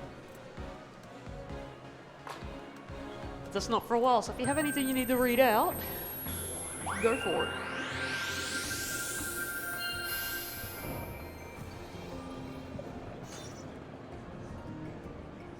Awesome. I just love to remind everyone that we are AusSpeedruns, a group doing speedrun events to raise money for charity. For this event, we're raising money for Game on Cancer, a charity that funds early career cancer researchers that work across all areas of cancer research. If you'd like to donate, go to donate.ausspeedruns.com or type in !donate in the chat. What can you donate towards? Well, you have a couple of different donation incentives. These are bid wars for Fire Emblem 3 houses. We can choose not only the house category, which is currently being decided by less than $1, Blue lions are ahead of the golden deer that are ahead of the black eagles. But black eagles are still only $26 behind. So it is doable. And if you donate that $26, you'll have passed our threshold to go into the running to win a set of Cloud X earbuds. Now, if you want not the blue lions, if you want the golden deer, if you want the black eagles, or alternately, if you want to name Byleth farts, get your donations in. Donate.ausspeedruns.com. What is winning for Byleth? Do we know? I think it was farts. I think farts It's in still the lead. farts good. Farts is currently $10 behind of Snart. Snart! Snart Okay. is winning on $60, Farts on $50. And we have a couple of runners up in Marth on $22.20 and Studs McDoo on $21. That's also a good name.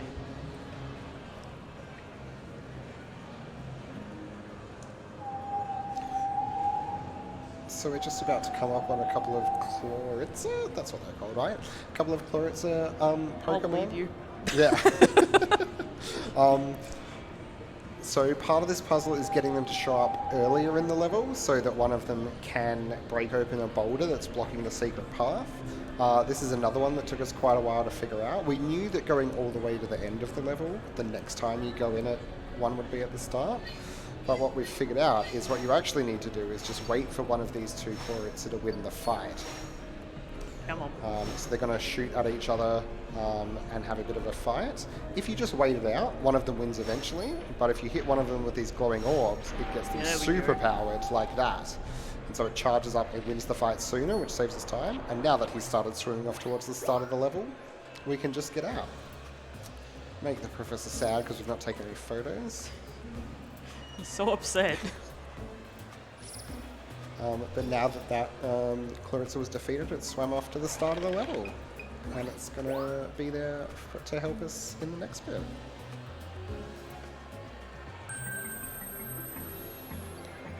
And he's just hanging out here.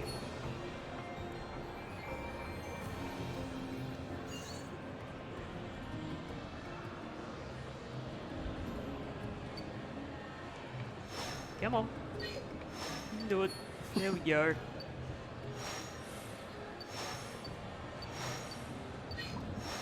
This gets in our way. We haven't found any good way to stop that happening, but that's okay anyway because we kind of want to be behind it to watch it do this. And so if we supercharge it again with the Illuminate Orb, it has enough power to break this boulder.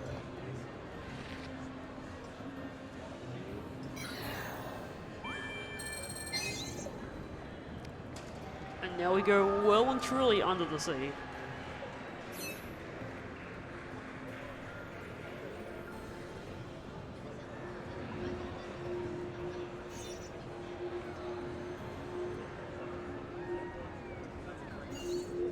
But now we pretty much just don't do anything till the end of the level.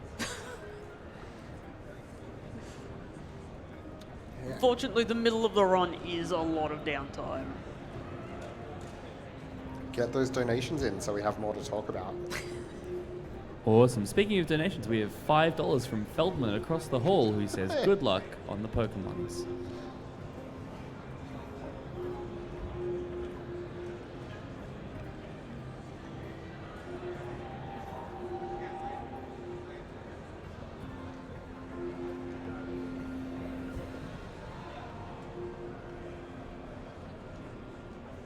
It is a shame that Undersea is just not much going on. Yeah, I like to think that's the artillery that got scanned before. It's just been running away since then. The whole time. Now it's all the way down here.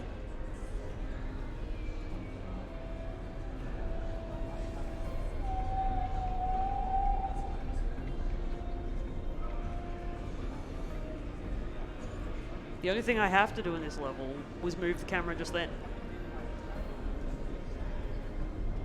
Because it's faster to face forward and the camera doesn't actually move when the cart starts moving around. Yeah, I made that mistake a lot earlier. I think this was a break, go stretch my legs to get water, and come back and just facing sideways for the back half of the level and lose like a minute. Just ignore the creepy stare that Frillish is giving us. It's horrible. I've never noticed that before.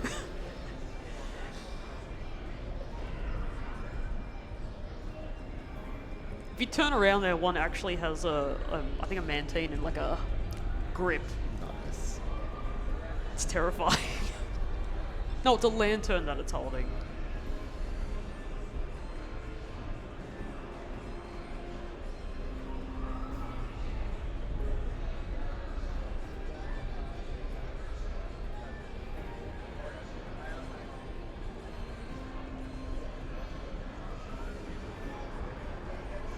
If we came back here afterwards, that lantern would actually take us straight to Lugia, which is a very cool part of this game. Every level, I think every level has a legendary that's like post-game. Is that right? Probably, you would probably know better than me. I am a fool and finished it casually and then got straight into the speedrunning rather than 100%ing it. But yeah, I must. I have done the whole pokes, so I think. Oh, I 100% it, so. Yeah, it's actually.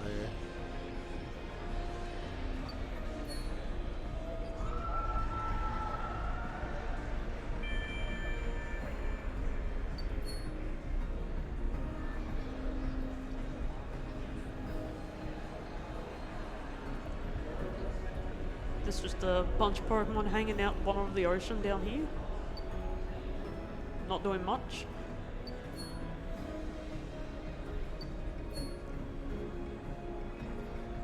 This little one will get in our way though.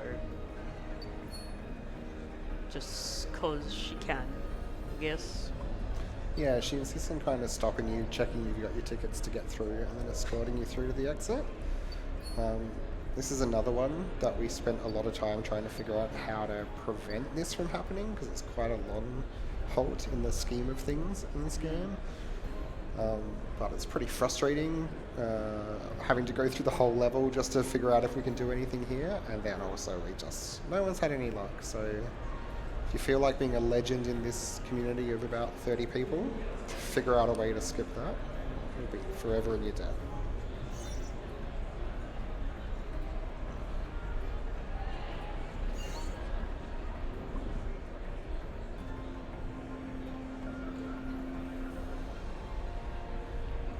Now we get to disappoint the Professor again, but then he'll be really excited about something else, so he doesn't stay sad for very long here.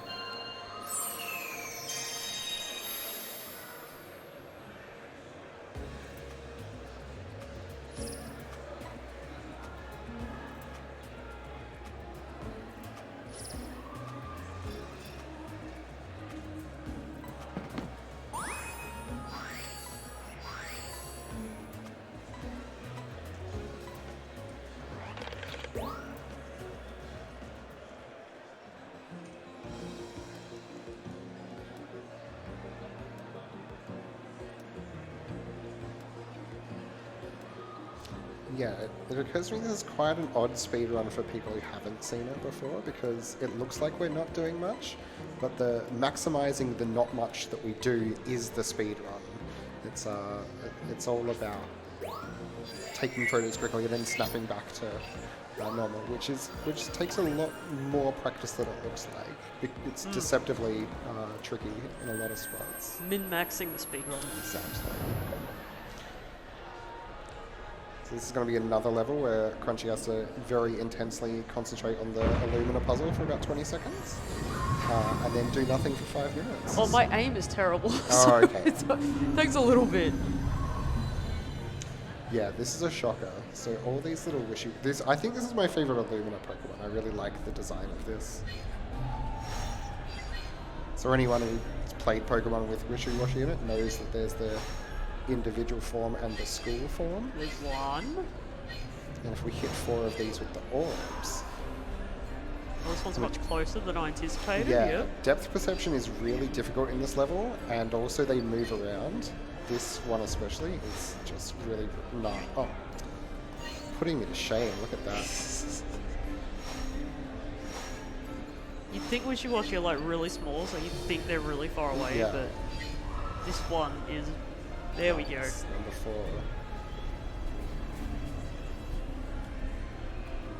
And then they all just kind of leave for a little bit.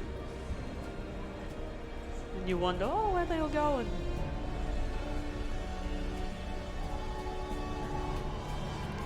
And then you kind of look over here and, oh no, what is that?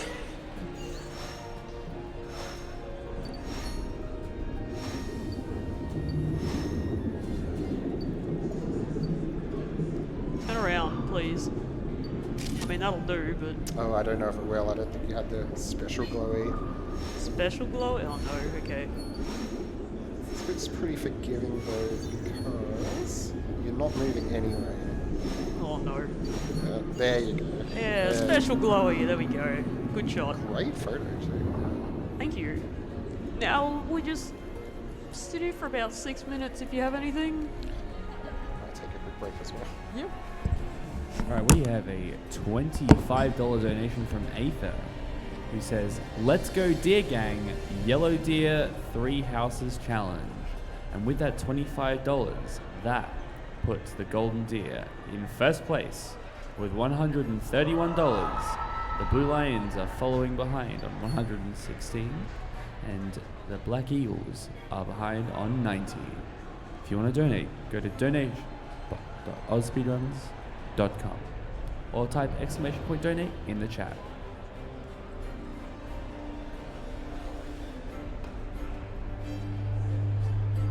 Oh gosh.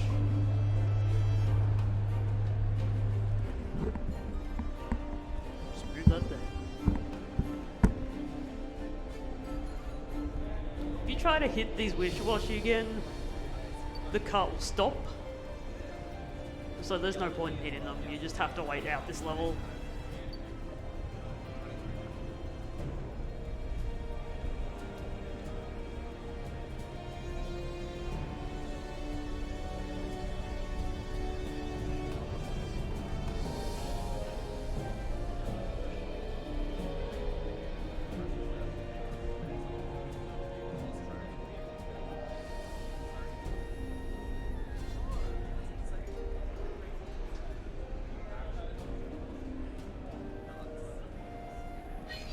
Whoop, didn't mean to do that.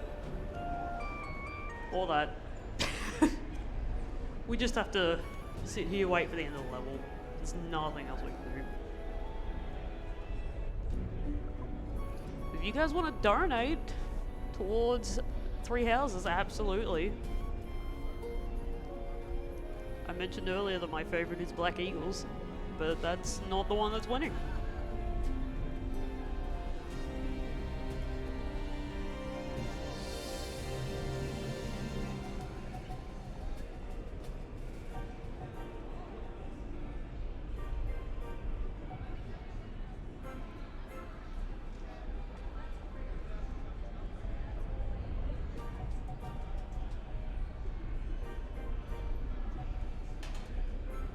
I do believe this is the longest that we have to just sit here though.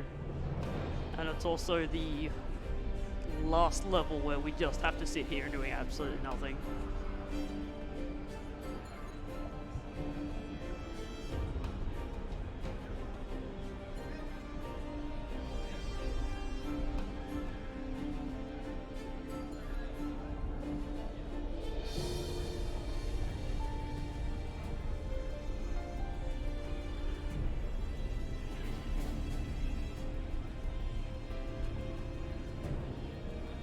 Welcome back. We're almost at the end, I swear. You got it backwards.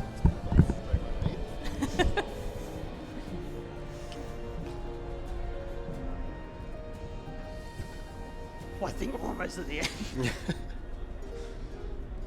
This level is deceptive. Just saw your time as well. You're killing it. Am I actually? Ooh. Okay, I am actually. I'm normally around 2 hours at this point.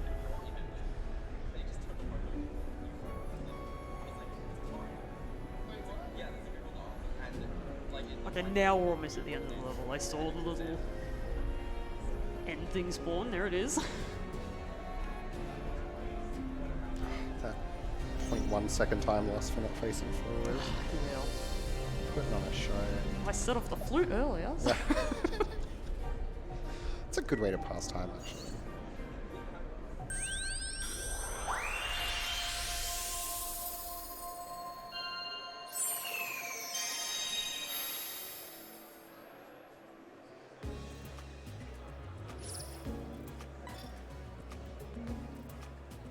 Hopefully it picks the right photo. Yep. Well, yep, that one. Go. Oh no, time loss. Yeah, the menuing in this game, it just tried to use as many buttons on the control as you can. It's pretty easy to hit the wrong one in lots of places.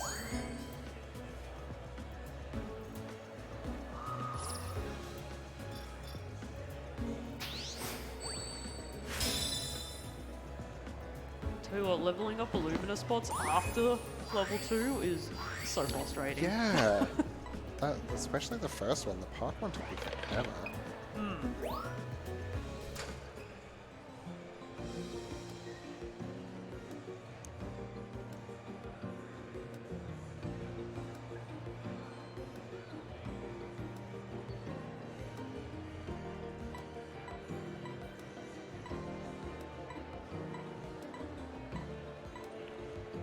That quick photo that flashed us there was the guy that Professor Mirror is basing absolutely all of his research on.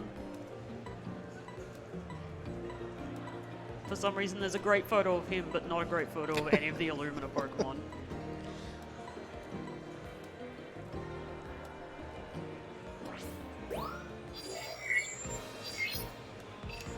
Oh, and now you get the fun of forest. RNG the level. Is this elsewhere forest? Yeah, good luck. So there's sections of this level where it will be a different season, depending on a couple of factors, which at the moment the only one is RNG. And we thought we had some idea of how it figured it out. We thought it was at what point in the run you got to it. But earlier this week, actually, I got spring when I had always gotten summer. So now we've just decided we have no idea. So it's kind of just prey, because we want summer rather than spring. The path through summer is faster, and also the photos are better in there. So it's double time loss if you get spring. So let's pray. Yep.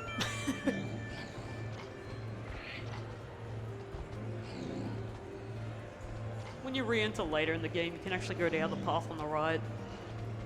And I believe that's the trigger for winter and fall, autumn.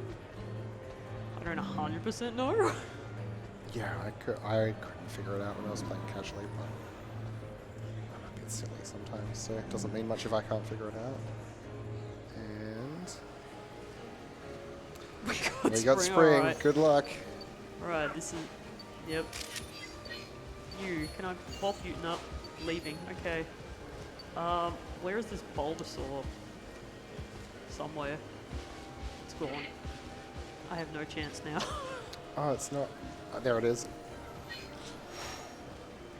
I don't really know how to do this. Good luck. So in version 1 of the game, which is which is the one I've run this much more on, we'd always get summer. So that's why we're a lot better at summer. There is probably a pretty good way to get similar points in spring. It's just none of us have really figured it out, because it's very hard to deliberately get it and then experiment with it at research level 1. Alright, where'd the Bulbasaur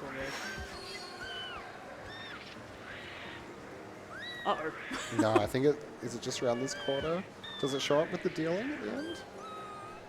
I don't know what I'm talking about, but why am I? Oh, I hear it, yep.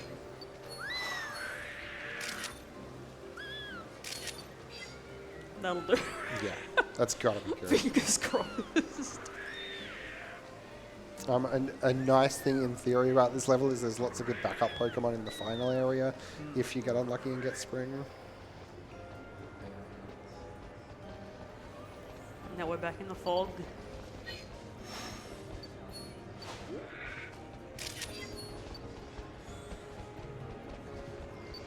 This guy I'm supposed to be annoying.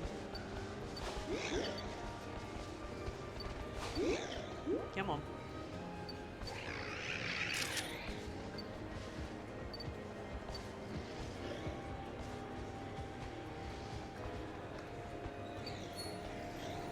Yeah, so these sections in the fog and the final area are always the same. It was just that section before that is RNG.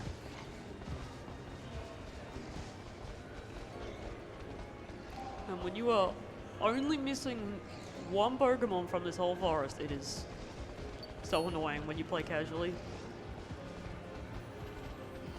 Yeah, of course. I very much cheated because I was part of the community talking about high scoring, so I didn't have to figure out where all the Pokemon were. That would, yeah, that sounds like a nightmare. I think I'll get this guy just for safety.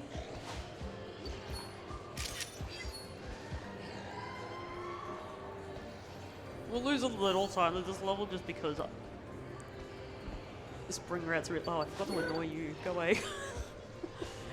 Just because Spring Route's not the route that I know.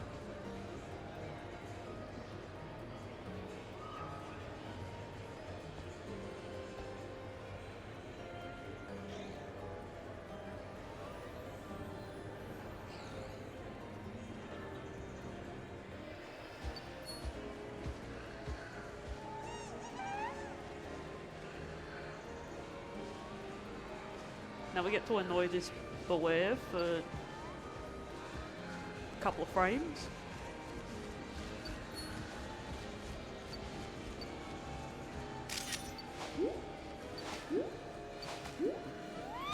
So now it gets pretty annoyed and chases us, like the Tyrantrum. Fun little boost.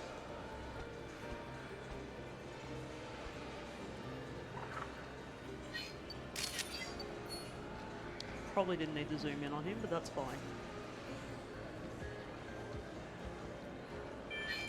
Low tag? Safe? Yeah, I always just take everything safety when I get through. Yeah. I pan champ. Oh, he's gone. That's fine. Alright, he'll be good. Hopefully that was enough. Coming back in here is stressful.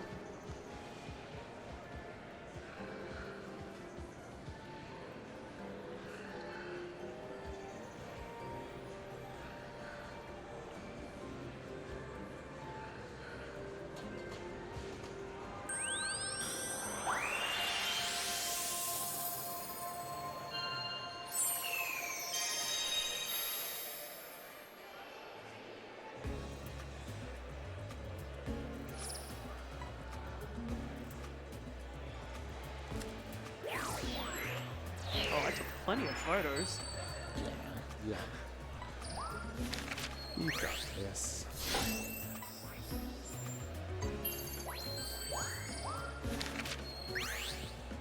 That's a cool photo.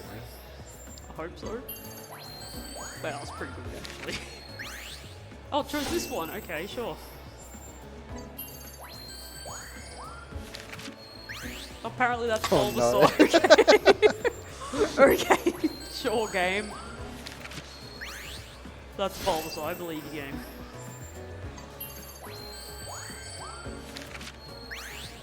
That's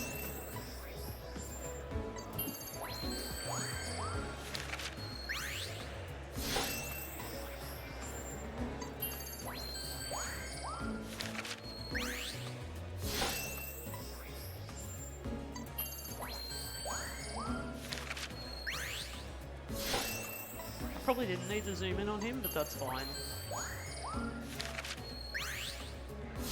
Yeah, see, I disagree with the professor's scoring, because that was just a good photo, but he doesn't like it because it was slightly zoomed in. Like, that was prime Dramper Facebook profile picture stuff. He's so hard to get a photo of. Ah, easy.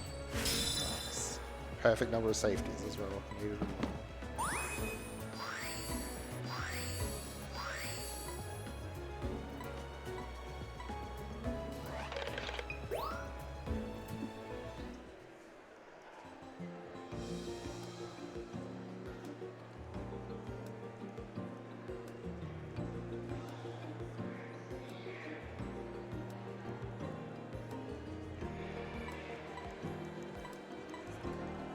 I do like how they have no walk-in animation. All the characters just slide in when they're off the screen.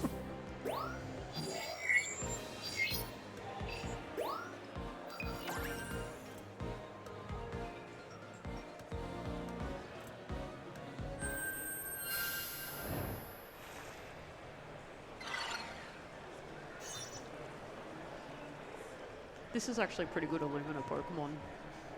I enjoyed this. It's pretty gorgeous. And here we are. This is the professor thought there were 4 Illumina Pokemon. There were actually 2 Volcarona, so this is number 5, but this is all 4 regions, and I'm sure that's it. It's not going to be surprises or anything. I like how you can still hit this one without moving. Yeah, it's nice not having to aim. So this melodic, we got to throw Flufferys at it to make it come up above the water so that we can hit it with Illumina orbs. That'll do. And that's it.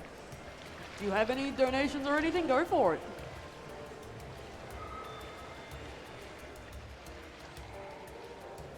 Fantastic. This is a good time to remind everybody of who we are and what we do. We are AusSpeedruns, a group that runs speedrun events to raise money for charity. This event we're raising money for a charity called Game on Cancer, a charity that supports early career cancer researchers working across all fields of cancer. To do this, we are supported by our main sponsor, HyperX. HyperX are our main sponsor for this event, and it's terrific to have them on board to support the Game on Cancer initiative. HyperX make fantastic headsets, microphones, keyboards, mice, and plenty more products, so no matter what you play, if you're into gaming, they have something for you. And if you donate towards one of our wonderful donation incentives, such as naming Byleth Farts, and you donate $20 or more in a single donation, you go into the running to win a pair of HyperX Cloud Mix Buds. If you want to donate, go to donate.ausspeedruns.com or type !donate into Twitch chat.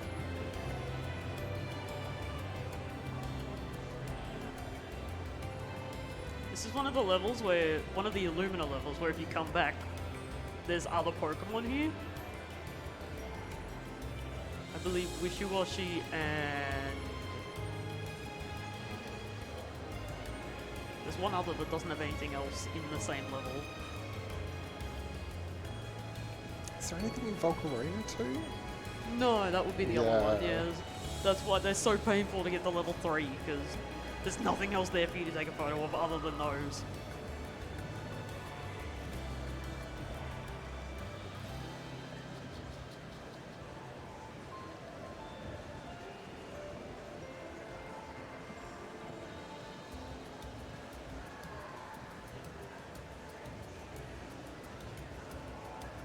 So mercifully for the speed of the run, but not so much for the technical skill of the run, we're about to unlock the turbo feature, which allows you to hold down one of the buttons to go a bit faster, which of course, because we're speedrunners, we want to hold down the entire time. But certainly puts the pressure on for getting those pictures.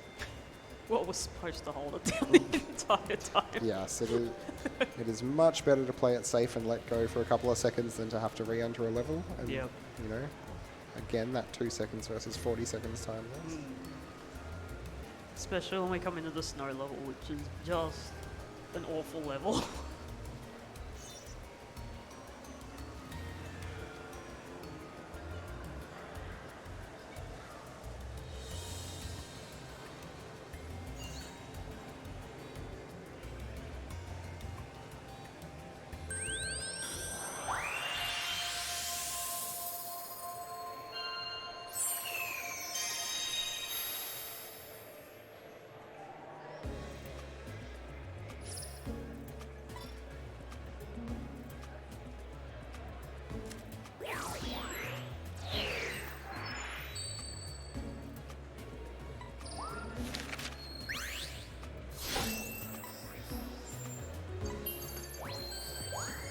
Nice. Easy.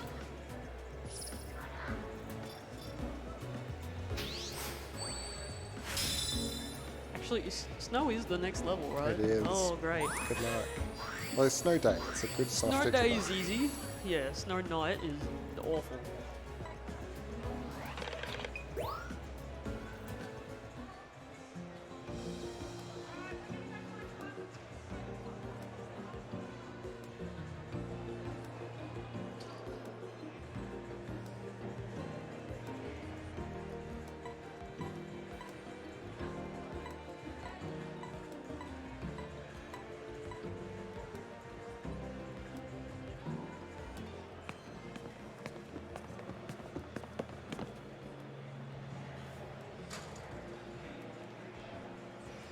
And now Professor Mirror's decided to no longer read the book of that one guy. And we get to just go wherever.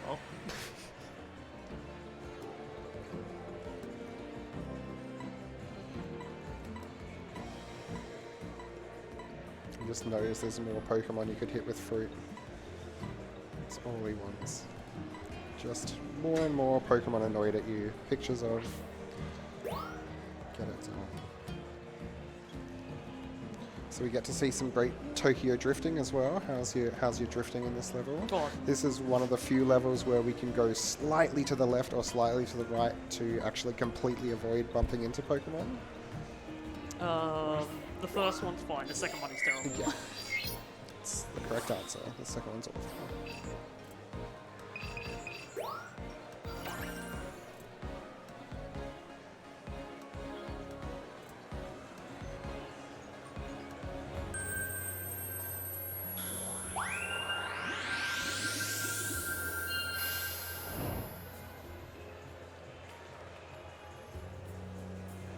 Well, turboing, that's not what I wanted to hit.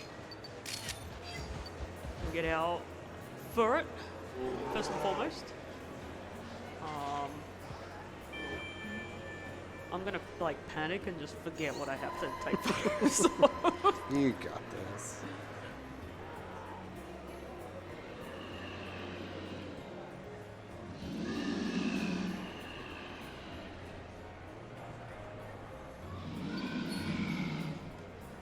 So here we're looking to the right because it makes us go slightly right on the fixed path, but just enough to dodge that Mammoth.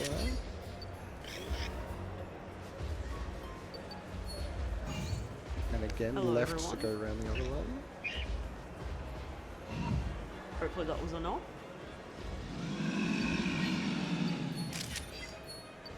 Photo might have been late, but that's okay.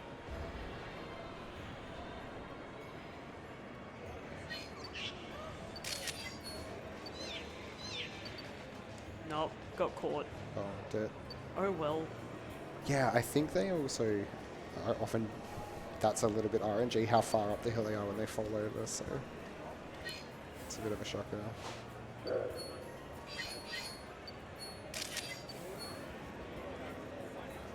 You kinda sorta want that guy's face. Only kinda. Also, I'm terrible with this little guy. He likes to get in my way regardless. Yeah, so you can hit that one with a fruit to stop it drifting in your way, but yeah, it's the safe version is slow down a little bit. It also skips it. Oh, and that one as well. There's some really weird timing with, for some reason it cares where the camera is as well as if you're boosting or not and things like that. Makes that sphere behave differently that we've sort of figured out but sort of I'm haven't. gonna take so. this for safety. And these guys are just gonna run away from me. I hate the Piplup. Earning their spot as your least favourite photo. Fair enough. They hate me, so we're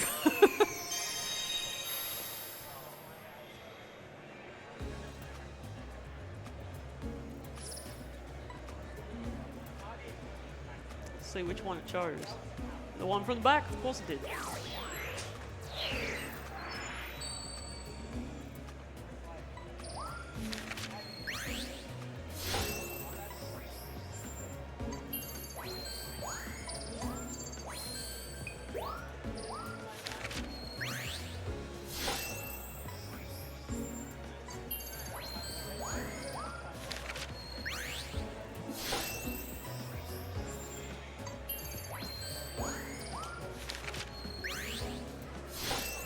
God, I hope this is enough.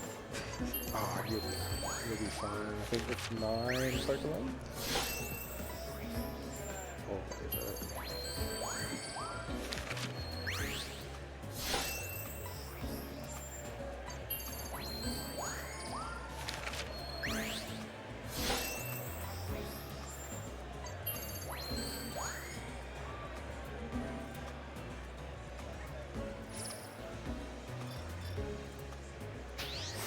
Easy. Alright.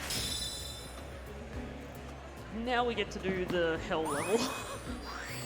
Yeah, this one's pretty rough because it's another one where we're taking a photo of the crystal bloom, so we deliberately re-enter to top up the last couple of points, but there are lots of potentially new Pokemon throughout the level, so lots to choose from, but most of them don't behave. And then on top of that, the star values of the Pokemon early in the level when we re-enter and try to take them can be a bit finicky as well, and they need to be different from the star value that we got the first time, which is also finicky. So that is a lot of words to say. This is a very annoying level, and good luck, Crunchy. Bye. I'm glad I'm in this suit. That's all I say.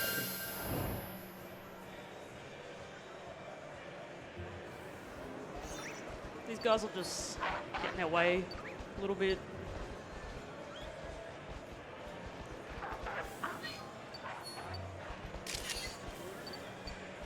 Yeah, so there's no way to actually avoid from those Mightyena slowing you down.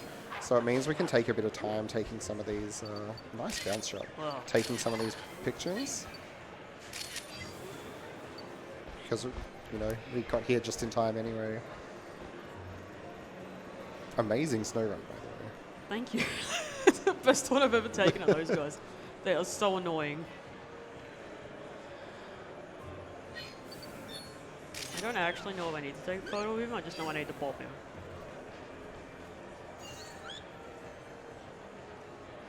Yeah, this Mightyena up here gets in our way, but for some reason if you bop the Furret, something about it running away earlier means that the Mightyena then runs away earlier and doesn't get in our way. Flowers down here somewhere. Yeah, this is an easy one to miss if you turbo the whole way over, so rather than risking the whole run or having to re-enter and do the level up to this point, Crunchy has just let go turbo for a bit, very wisely.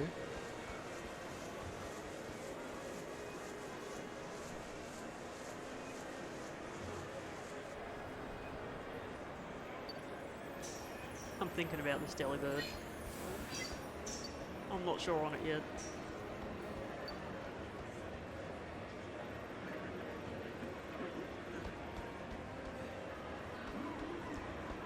We take a strange path through here. Does this actually make them dance? I'm not sure. Again, did it just do it on its own, or is it because of the thing?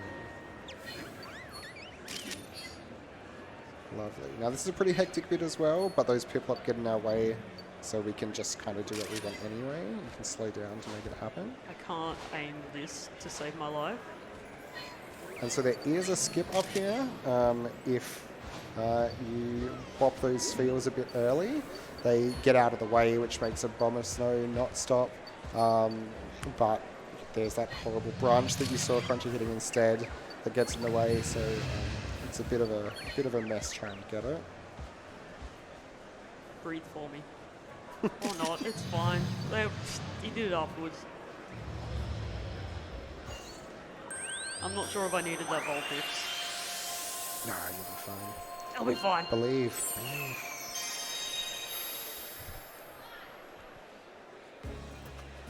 I hope.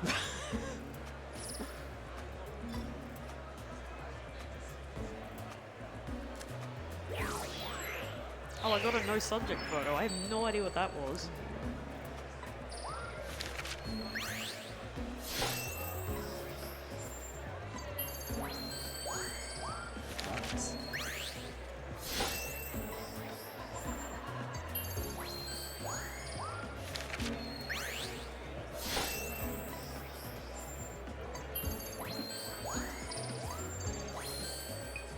That was a good photo. It's so Shame good. I can't keep it.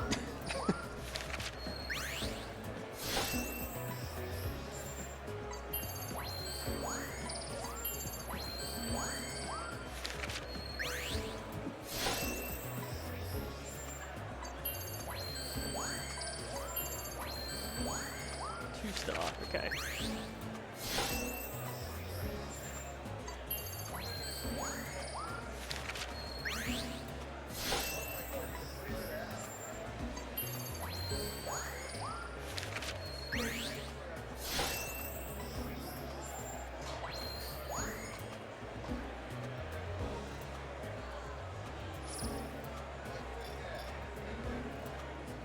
Oh, Perfect. Well, we need to re-enter anyway, so that is it's not just styling it out. That is genuinely deliberate.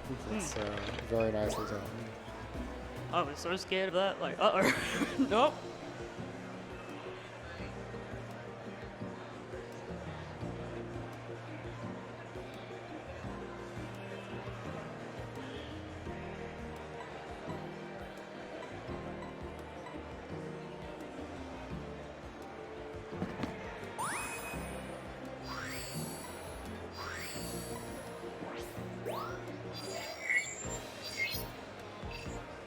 So we've unlocked the orbs from taking the crystalline photo, so quickly go back in, get it to level 2 to unlock the next level.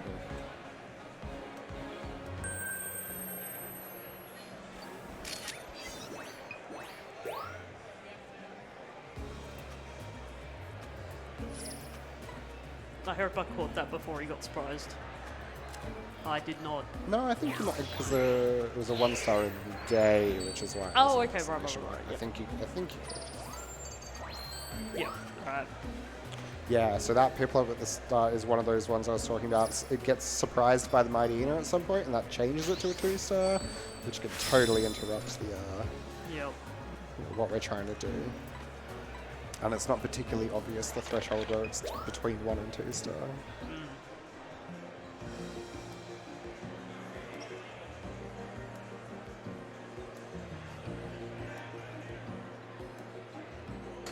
Now we go to Cave, which is another really good looking level, and another absolute nightmare holding turbo and trying to get all the photos. There's Yeah.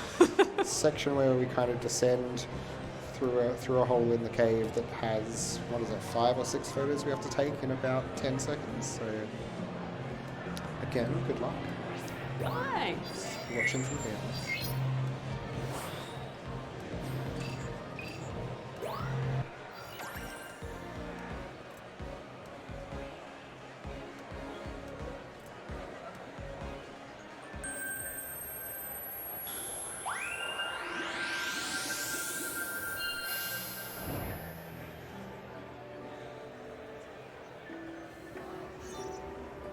First of all, I take a photo of these guys when they see me. That's not the button I wanted to hit, but okay. And, oh, they ran away. That's fine.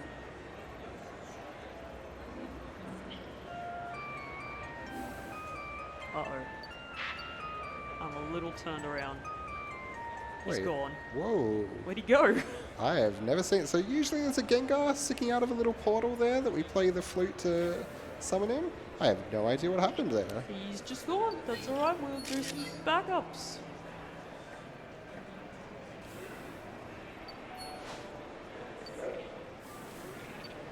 So if we hit this lady twice, He gets very angry at us. Wake up. lovely, If I hit this flower, if I hit the flower, nice. magic can't pop out. That wasn't a great photo of them, but fine. They're not going to do it, that's fine. We have our little friends down here. That's fine. Maybe. That's alright, Gengar's right at the start. If we have to re-enter, he's very easy to get. Yes, that's true. We try to snipe that guy. I have no idea what he's worth though.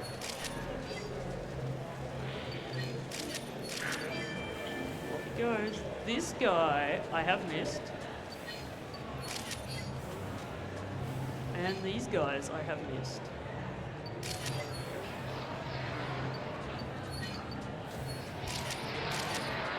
That'll do. Oh no, he looked at me. I didn't take the photo. Oh, it's pretty good anyway.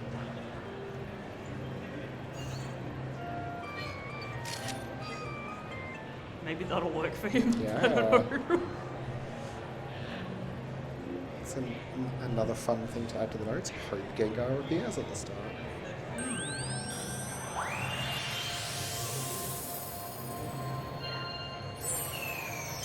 Good stuff. Got time for a quick donation? Absolutely. Awesome. We have $25 from Honeylicious. Thanks. Now, with that $25, they have reached the threshold to go into the draw to win a pair of HyperX Cloud Mix Buds. Any donation of $20 or more puts you in the running, thanks to our major sponsor, HyperX. We're thrilled to have them on board to support this year.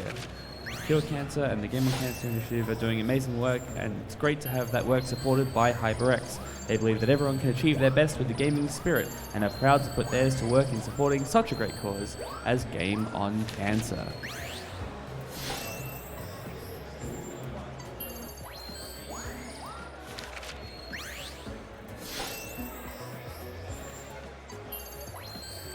Not bad for a totally improvised shot.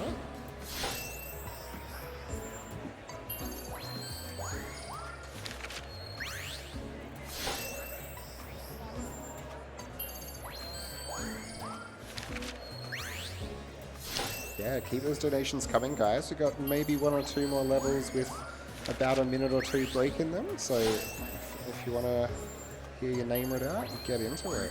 Bring them on.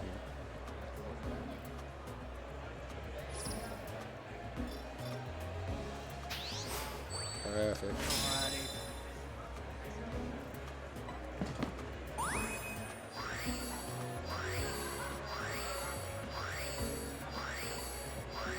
Oh gosh.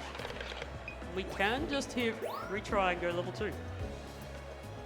Yeah, so this is like Volcano, where all we need to do is get to the end of the level.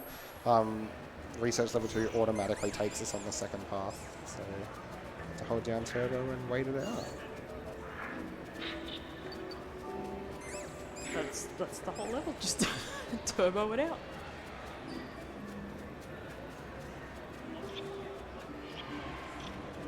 There are a lot of interesting things you can do in this level if you play casually, but I'm just holding a button and we're going for it. I never would have found the legendary Pokemon in this level without the community's help. The Diancie, is it? Yeah, Diancie, It's like a 4-step puzzle that's not particularly obvious. So. She just hangs around.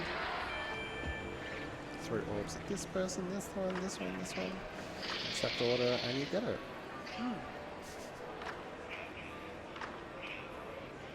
We're already halfway through the level. Yeah, this is a nice short one with turbo. Another really good looking level that we don't get to experience the good bit of it. Getting that Marwell to move is very frustrating.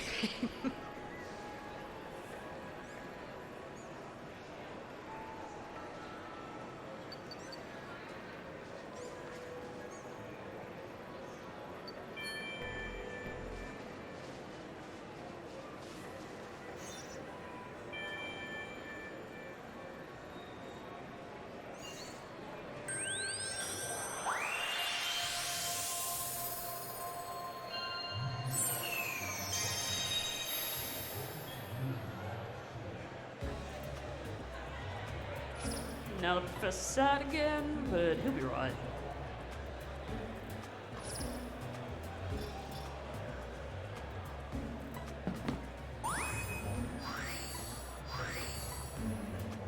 He's made an amazing discovery anyway, so he'll be right.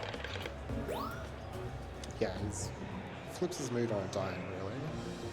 Incredibly upset to incredibly happy. So at first he thought there was 1 Illumina Pokemon, and we're already finding our 6th one, so...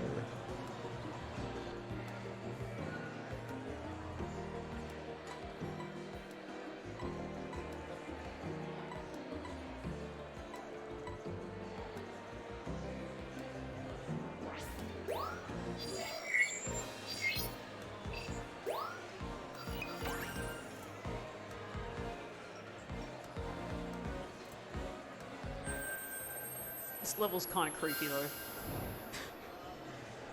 Your big spooky dark cave. Yeah, with all the rumbling and the tunnels and stuff.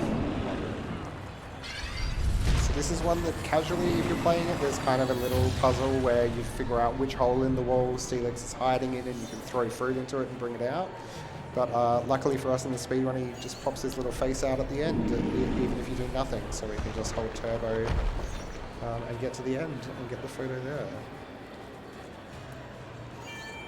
Awesome. We've had a $25 donation from Aztec.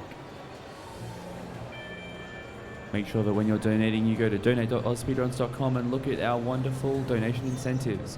Fire Emblem Three Houses, you can choose the game category. You can choose between Golden Deer, Blue Lions, and Black Eagles. Golden Deer is currently ahead by $25, followed by Blue Lions, who are $30 ahead of the Black Eagles. You can also choose the Byleth name. You can name them Snot, which is currently in the lead, or you could, if you wanted to, donate and name Byleth Farts.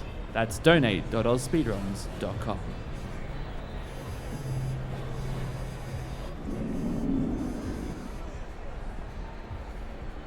This is just where I start throwing.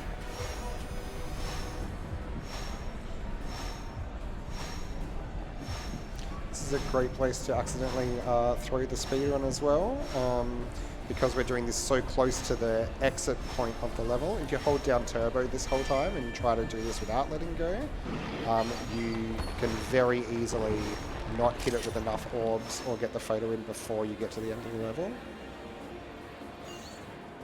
That was lucky. Skill. I was like, oh no. Pure skill.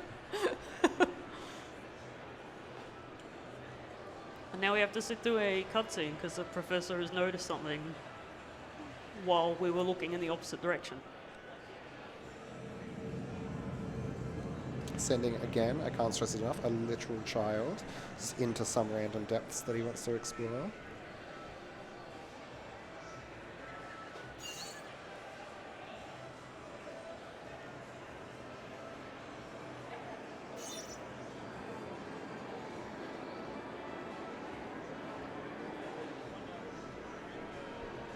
Plot here is just they've found more ruins, a lot of ruins deep down in this cave, and now they've found a huge mural about all the Illuma Pokemon. Is the mural complete? There might be one missing. Never. Don't make it too easy. And we just have to sit here. If you have anything you want to read out, or go for it.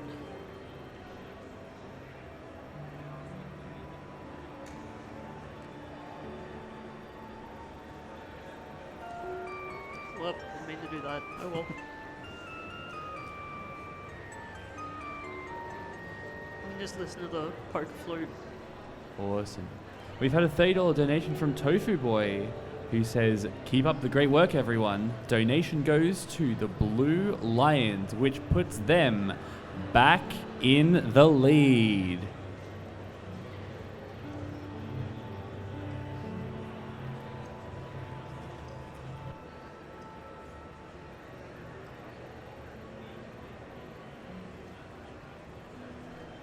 We can just look around, by the way. There's nothing we can do here. Yeah, it's this weird cutscene where, in theory, you're still in control, but there's nothing you can do, no pictures you can take. There's no reason to have control here. Just saving money on the voice acting by having it appear as text rather than voices in a cutscene, I guess. Pretty much what it is, yeah.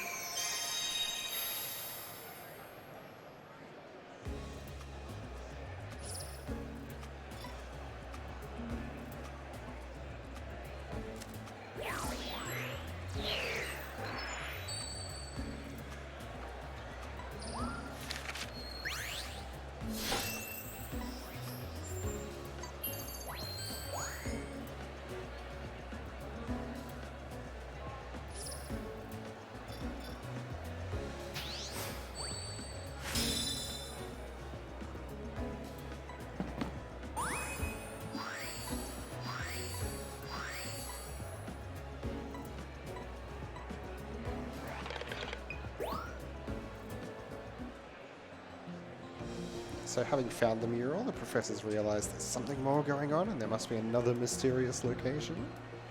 And we're coming up to the end of the speedrun, so... This is the third last entry we have to do.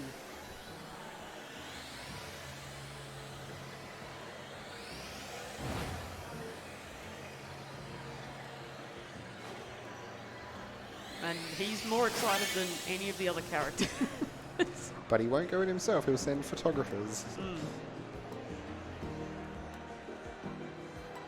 And again, if you've ever wanted to get into speedrunning and you like Pokemon Snap as a game, it is an amazing way to start speedrunning. It's very easy to pick up too.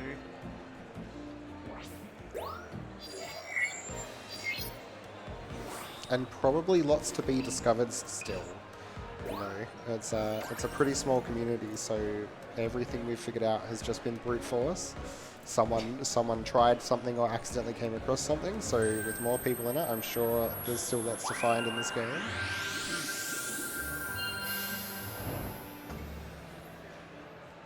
I enjoyed this little bit of tech where you race until this guy barks at you, and then you put turbo on again when he runs away.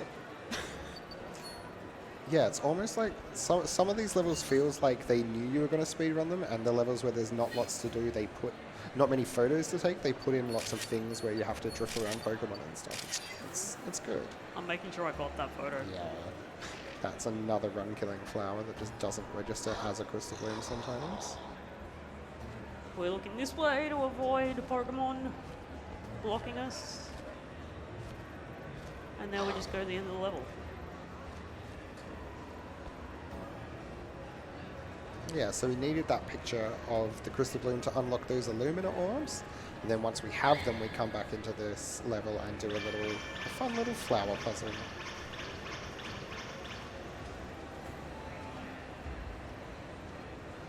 You don't need to take photos of any Pokemon in this level because you do not need it to be level 2 to keep going. This guy gets in the way. Off he goes.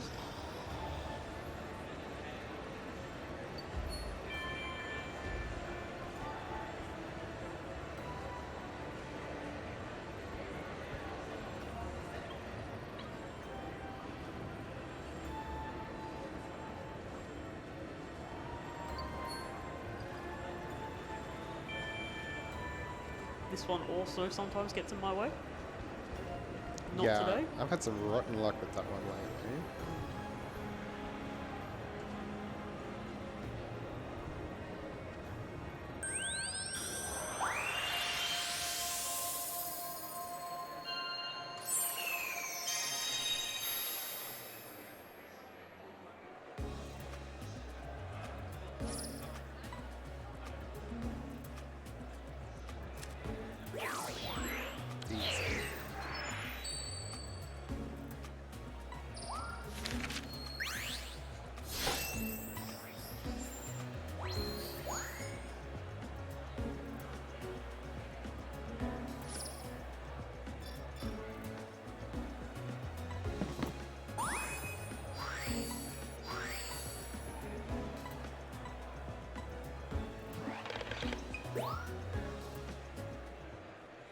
We go back to camp, he tells us to throw orbs at all the flowers, and then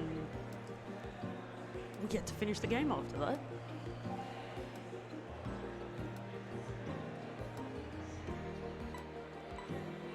And at the very end of the very final level, there is a cutscene skip that saves about a minute, so any good speedrun has a massive trick that's the biggest time save in the game at the very end. God, I hope I get it. Keeps it tense the whole way. It's nice and fun.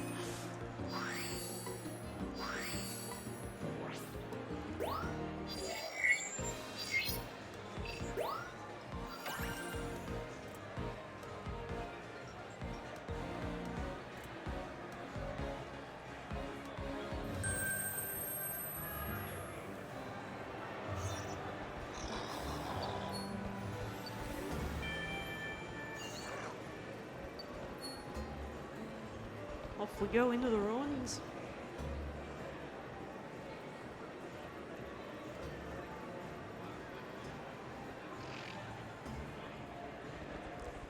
Looking to the left as we go down to avoid being stopped.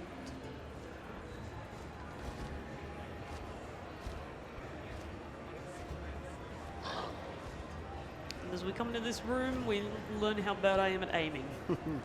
Yeah, so there are 5 flowers of increasingly difficultly I don't know how to word this sentence. They get harder to find or uncover as we go. This last one is hiding behind this Golurk, which you need to hit with an Illumina Orb to make it, there you go, nice, to make it wake up and walk out of the way. And what you can do is, you know, get to it and then wait. Or as you enter the level, you can make those huge throws, those Hail Marys, and then if you hit it, it gets out of the way. Well, we got 2 so far. Nice. We can zoom our way to the next one.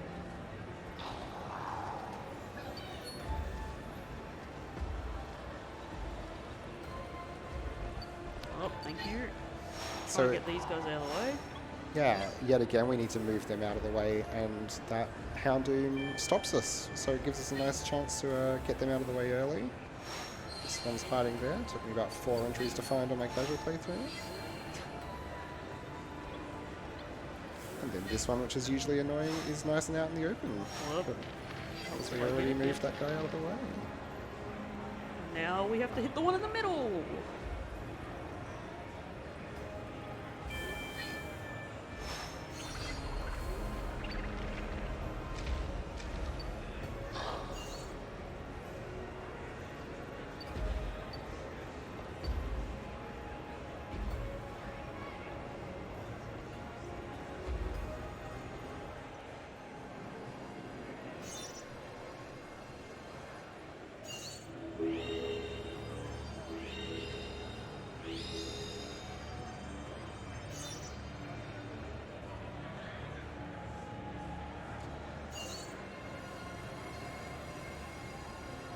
So just go into the weird beam of light in these ancient ruins, see what happens. Doesn't seem dangerous at all.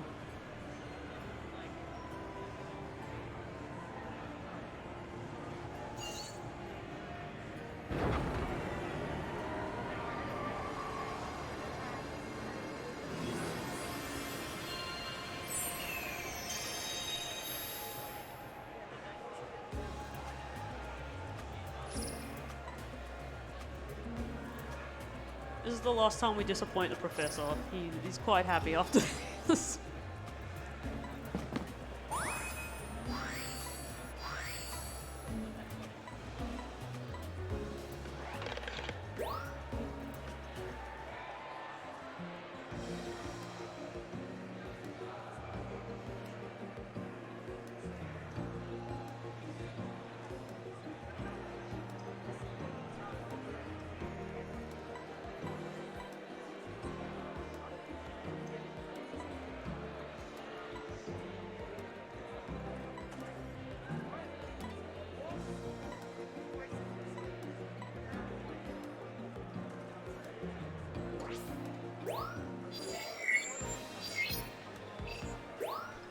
Now hopefully I get this, because I have missed this once. No doubt, I'll crush it. So this level, this, I'll let this cutscene happen first. It's a tree. Just a tree. It's just a tree.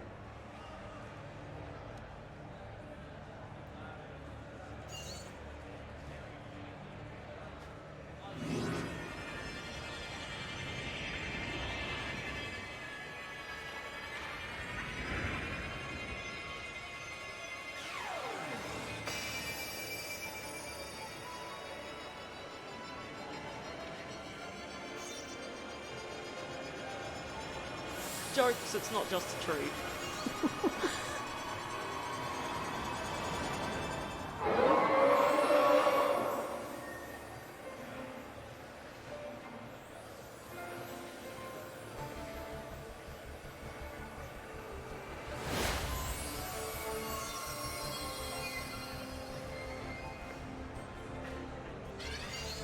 If you really feel like it, you can take multiple photos of the Xerneas, but we're just going to go straight into the third room?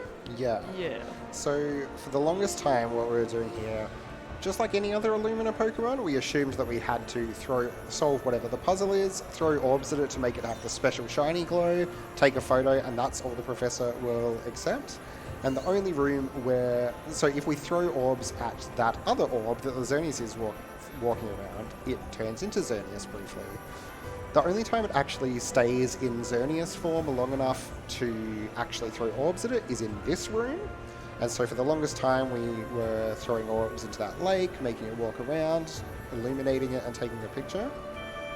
However, Ebe999, who is the current world record holder, accidentally just totally missed the puzzle, didn't get it in the lake, and so in this next room, completely panicked. And so he just did what he could, made it appear, snapped photos however he could. And if you successfully have already taken a picture of Xerneas that the game knows is accessible, the end section has a cutscene. It shows Xerneas turning back into the tree and sort of like thanking you for saying hi. However, if we do this little mini game, out to the right, Huh? the one to the right, The right? that one, Oh, this one, okay. I reckon. Oh, uh-oh. Uh-oh.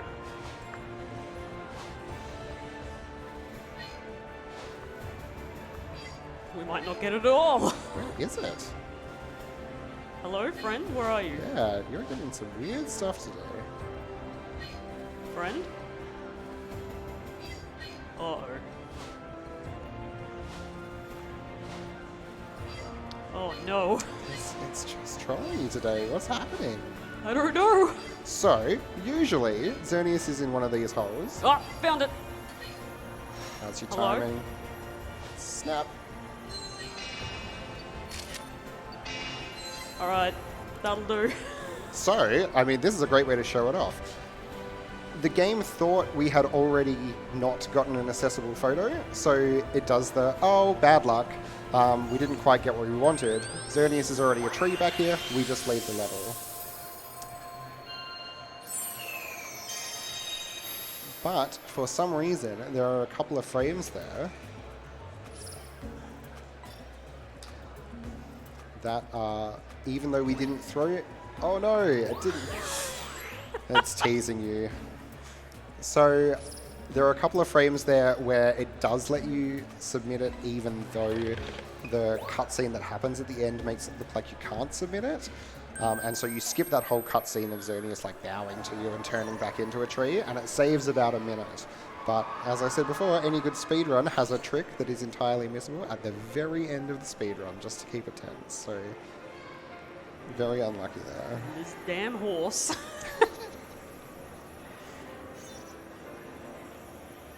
It is more worth your time to finish off the level anyway, because otherwise if you retry while you're in the level, you have to sit through the cutscene at the start again.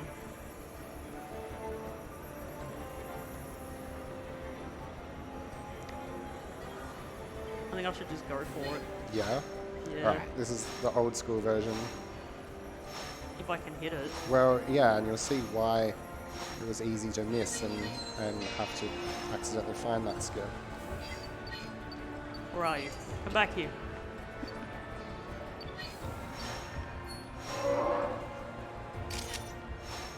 And in fact, this was all totally planned so that we could show the two different versions of the level. Oh, ending as well. absolutely. Yeah. Bye.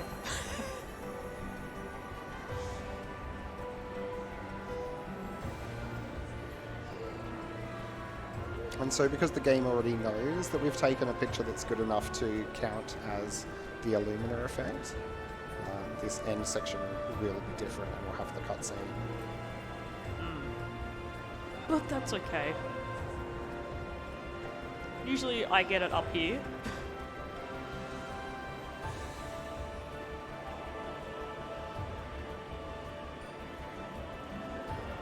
And so the tree's not there, it was already there last time.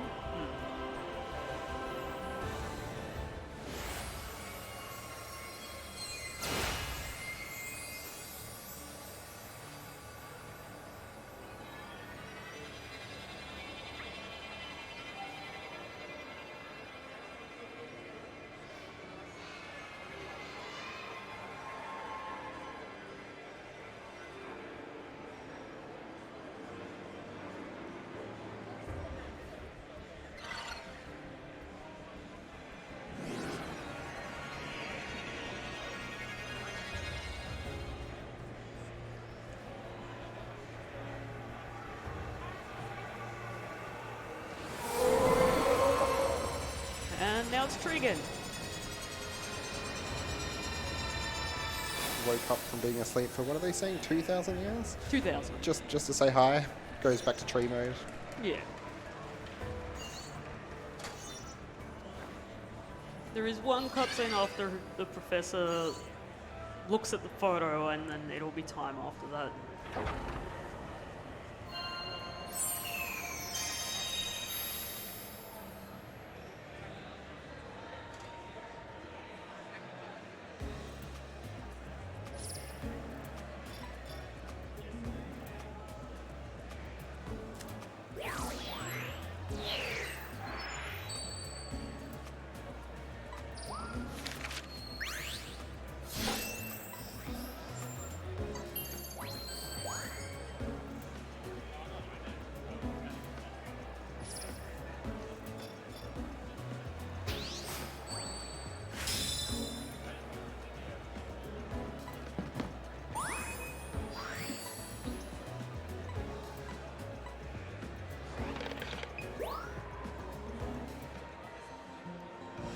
Yeah, and so this run is nicely bookended because Crunchy's going to have to do a whole bunch of mashing through dialogue again, just like it started. I'll let you call time. Yo. Professor just doesn't think there is a reason this could happen, unless it's scientific, so...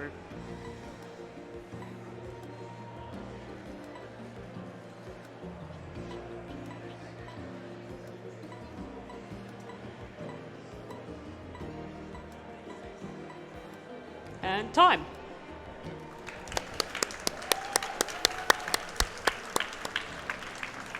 Thank you so much. Hey, nice. And this is the only time that the characters say the character's name. The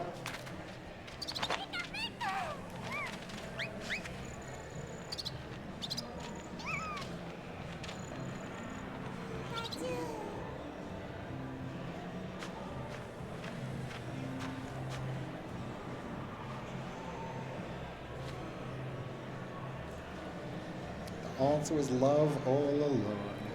Take that, science. Never mind, they don't say her name. Thank you all so much for having me up here, for all the donations. And that's the end of us. Thank you, everyone. Well done, Crunchy.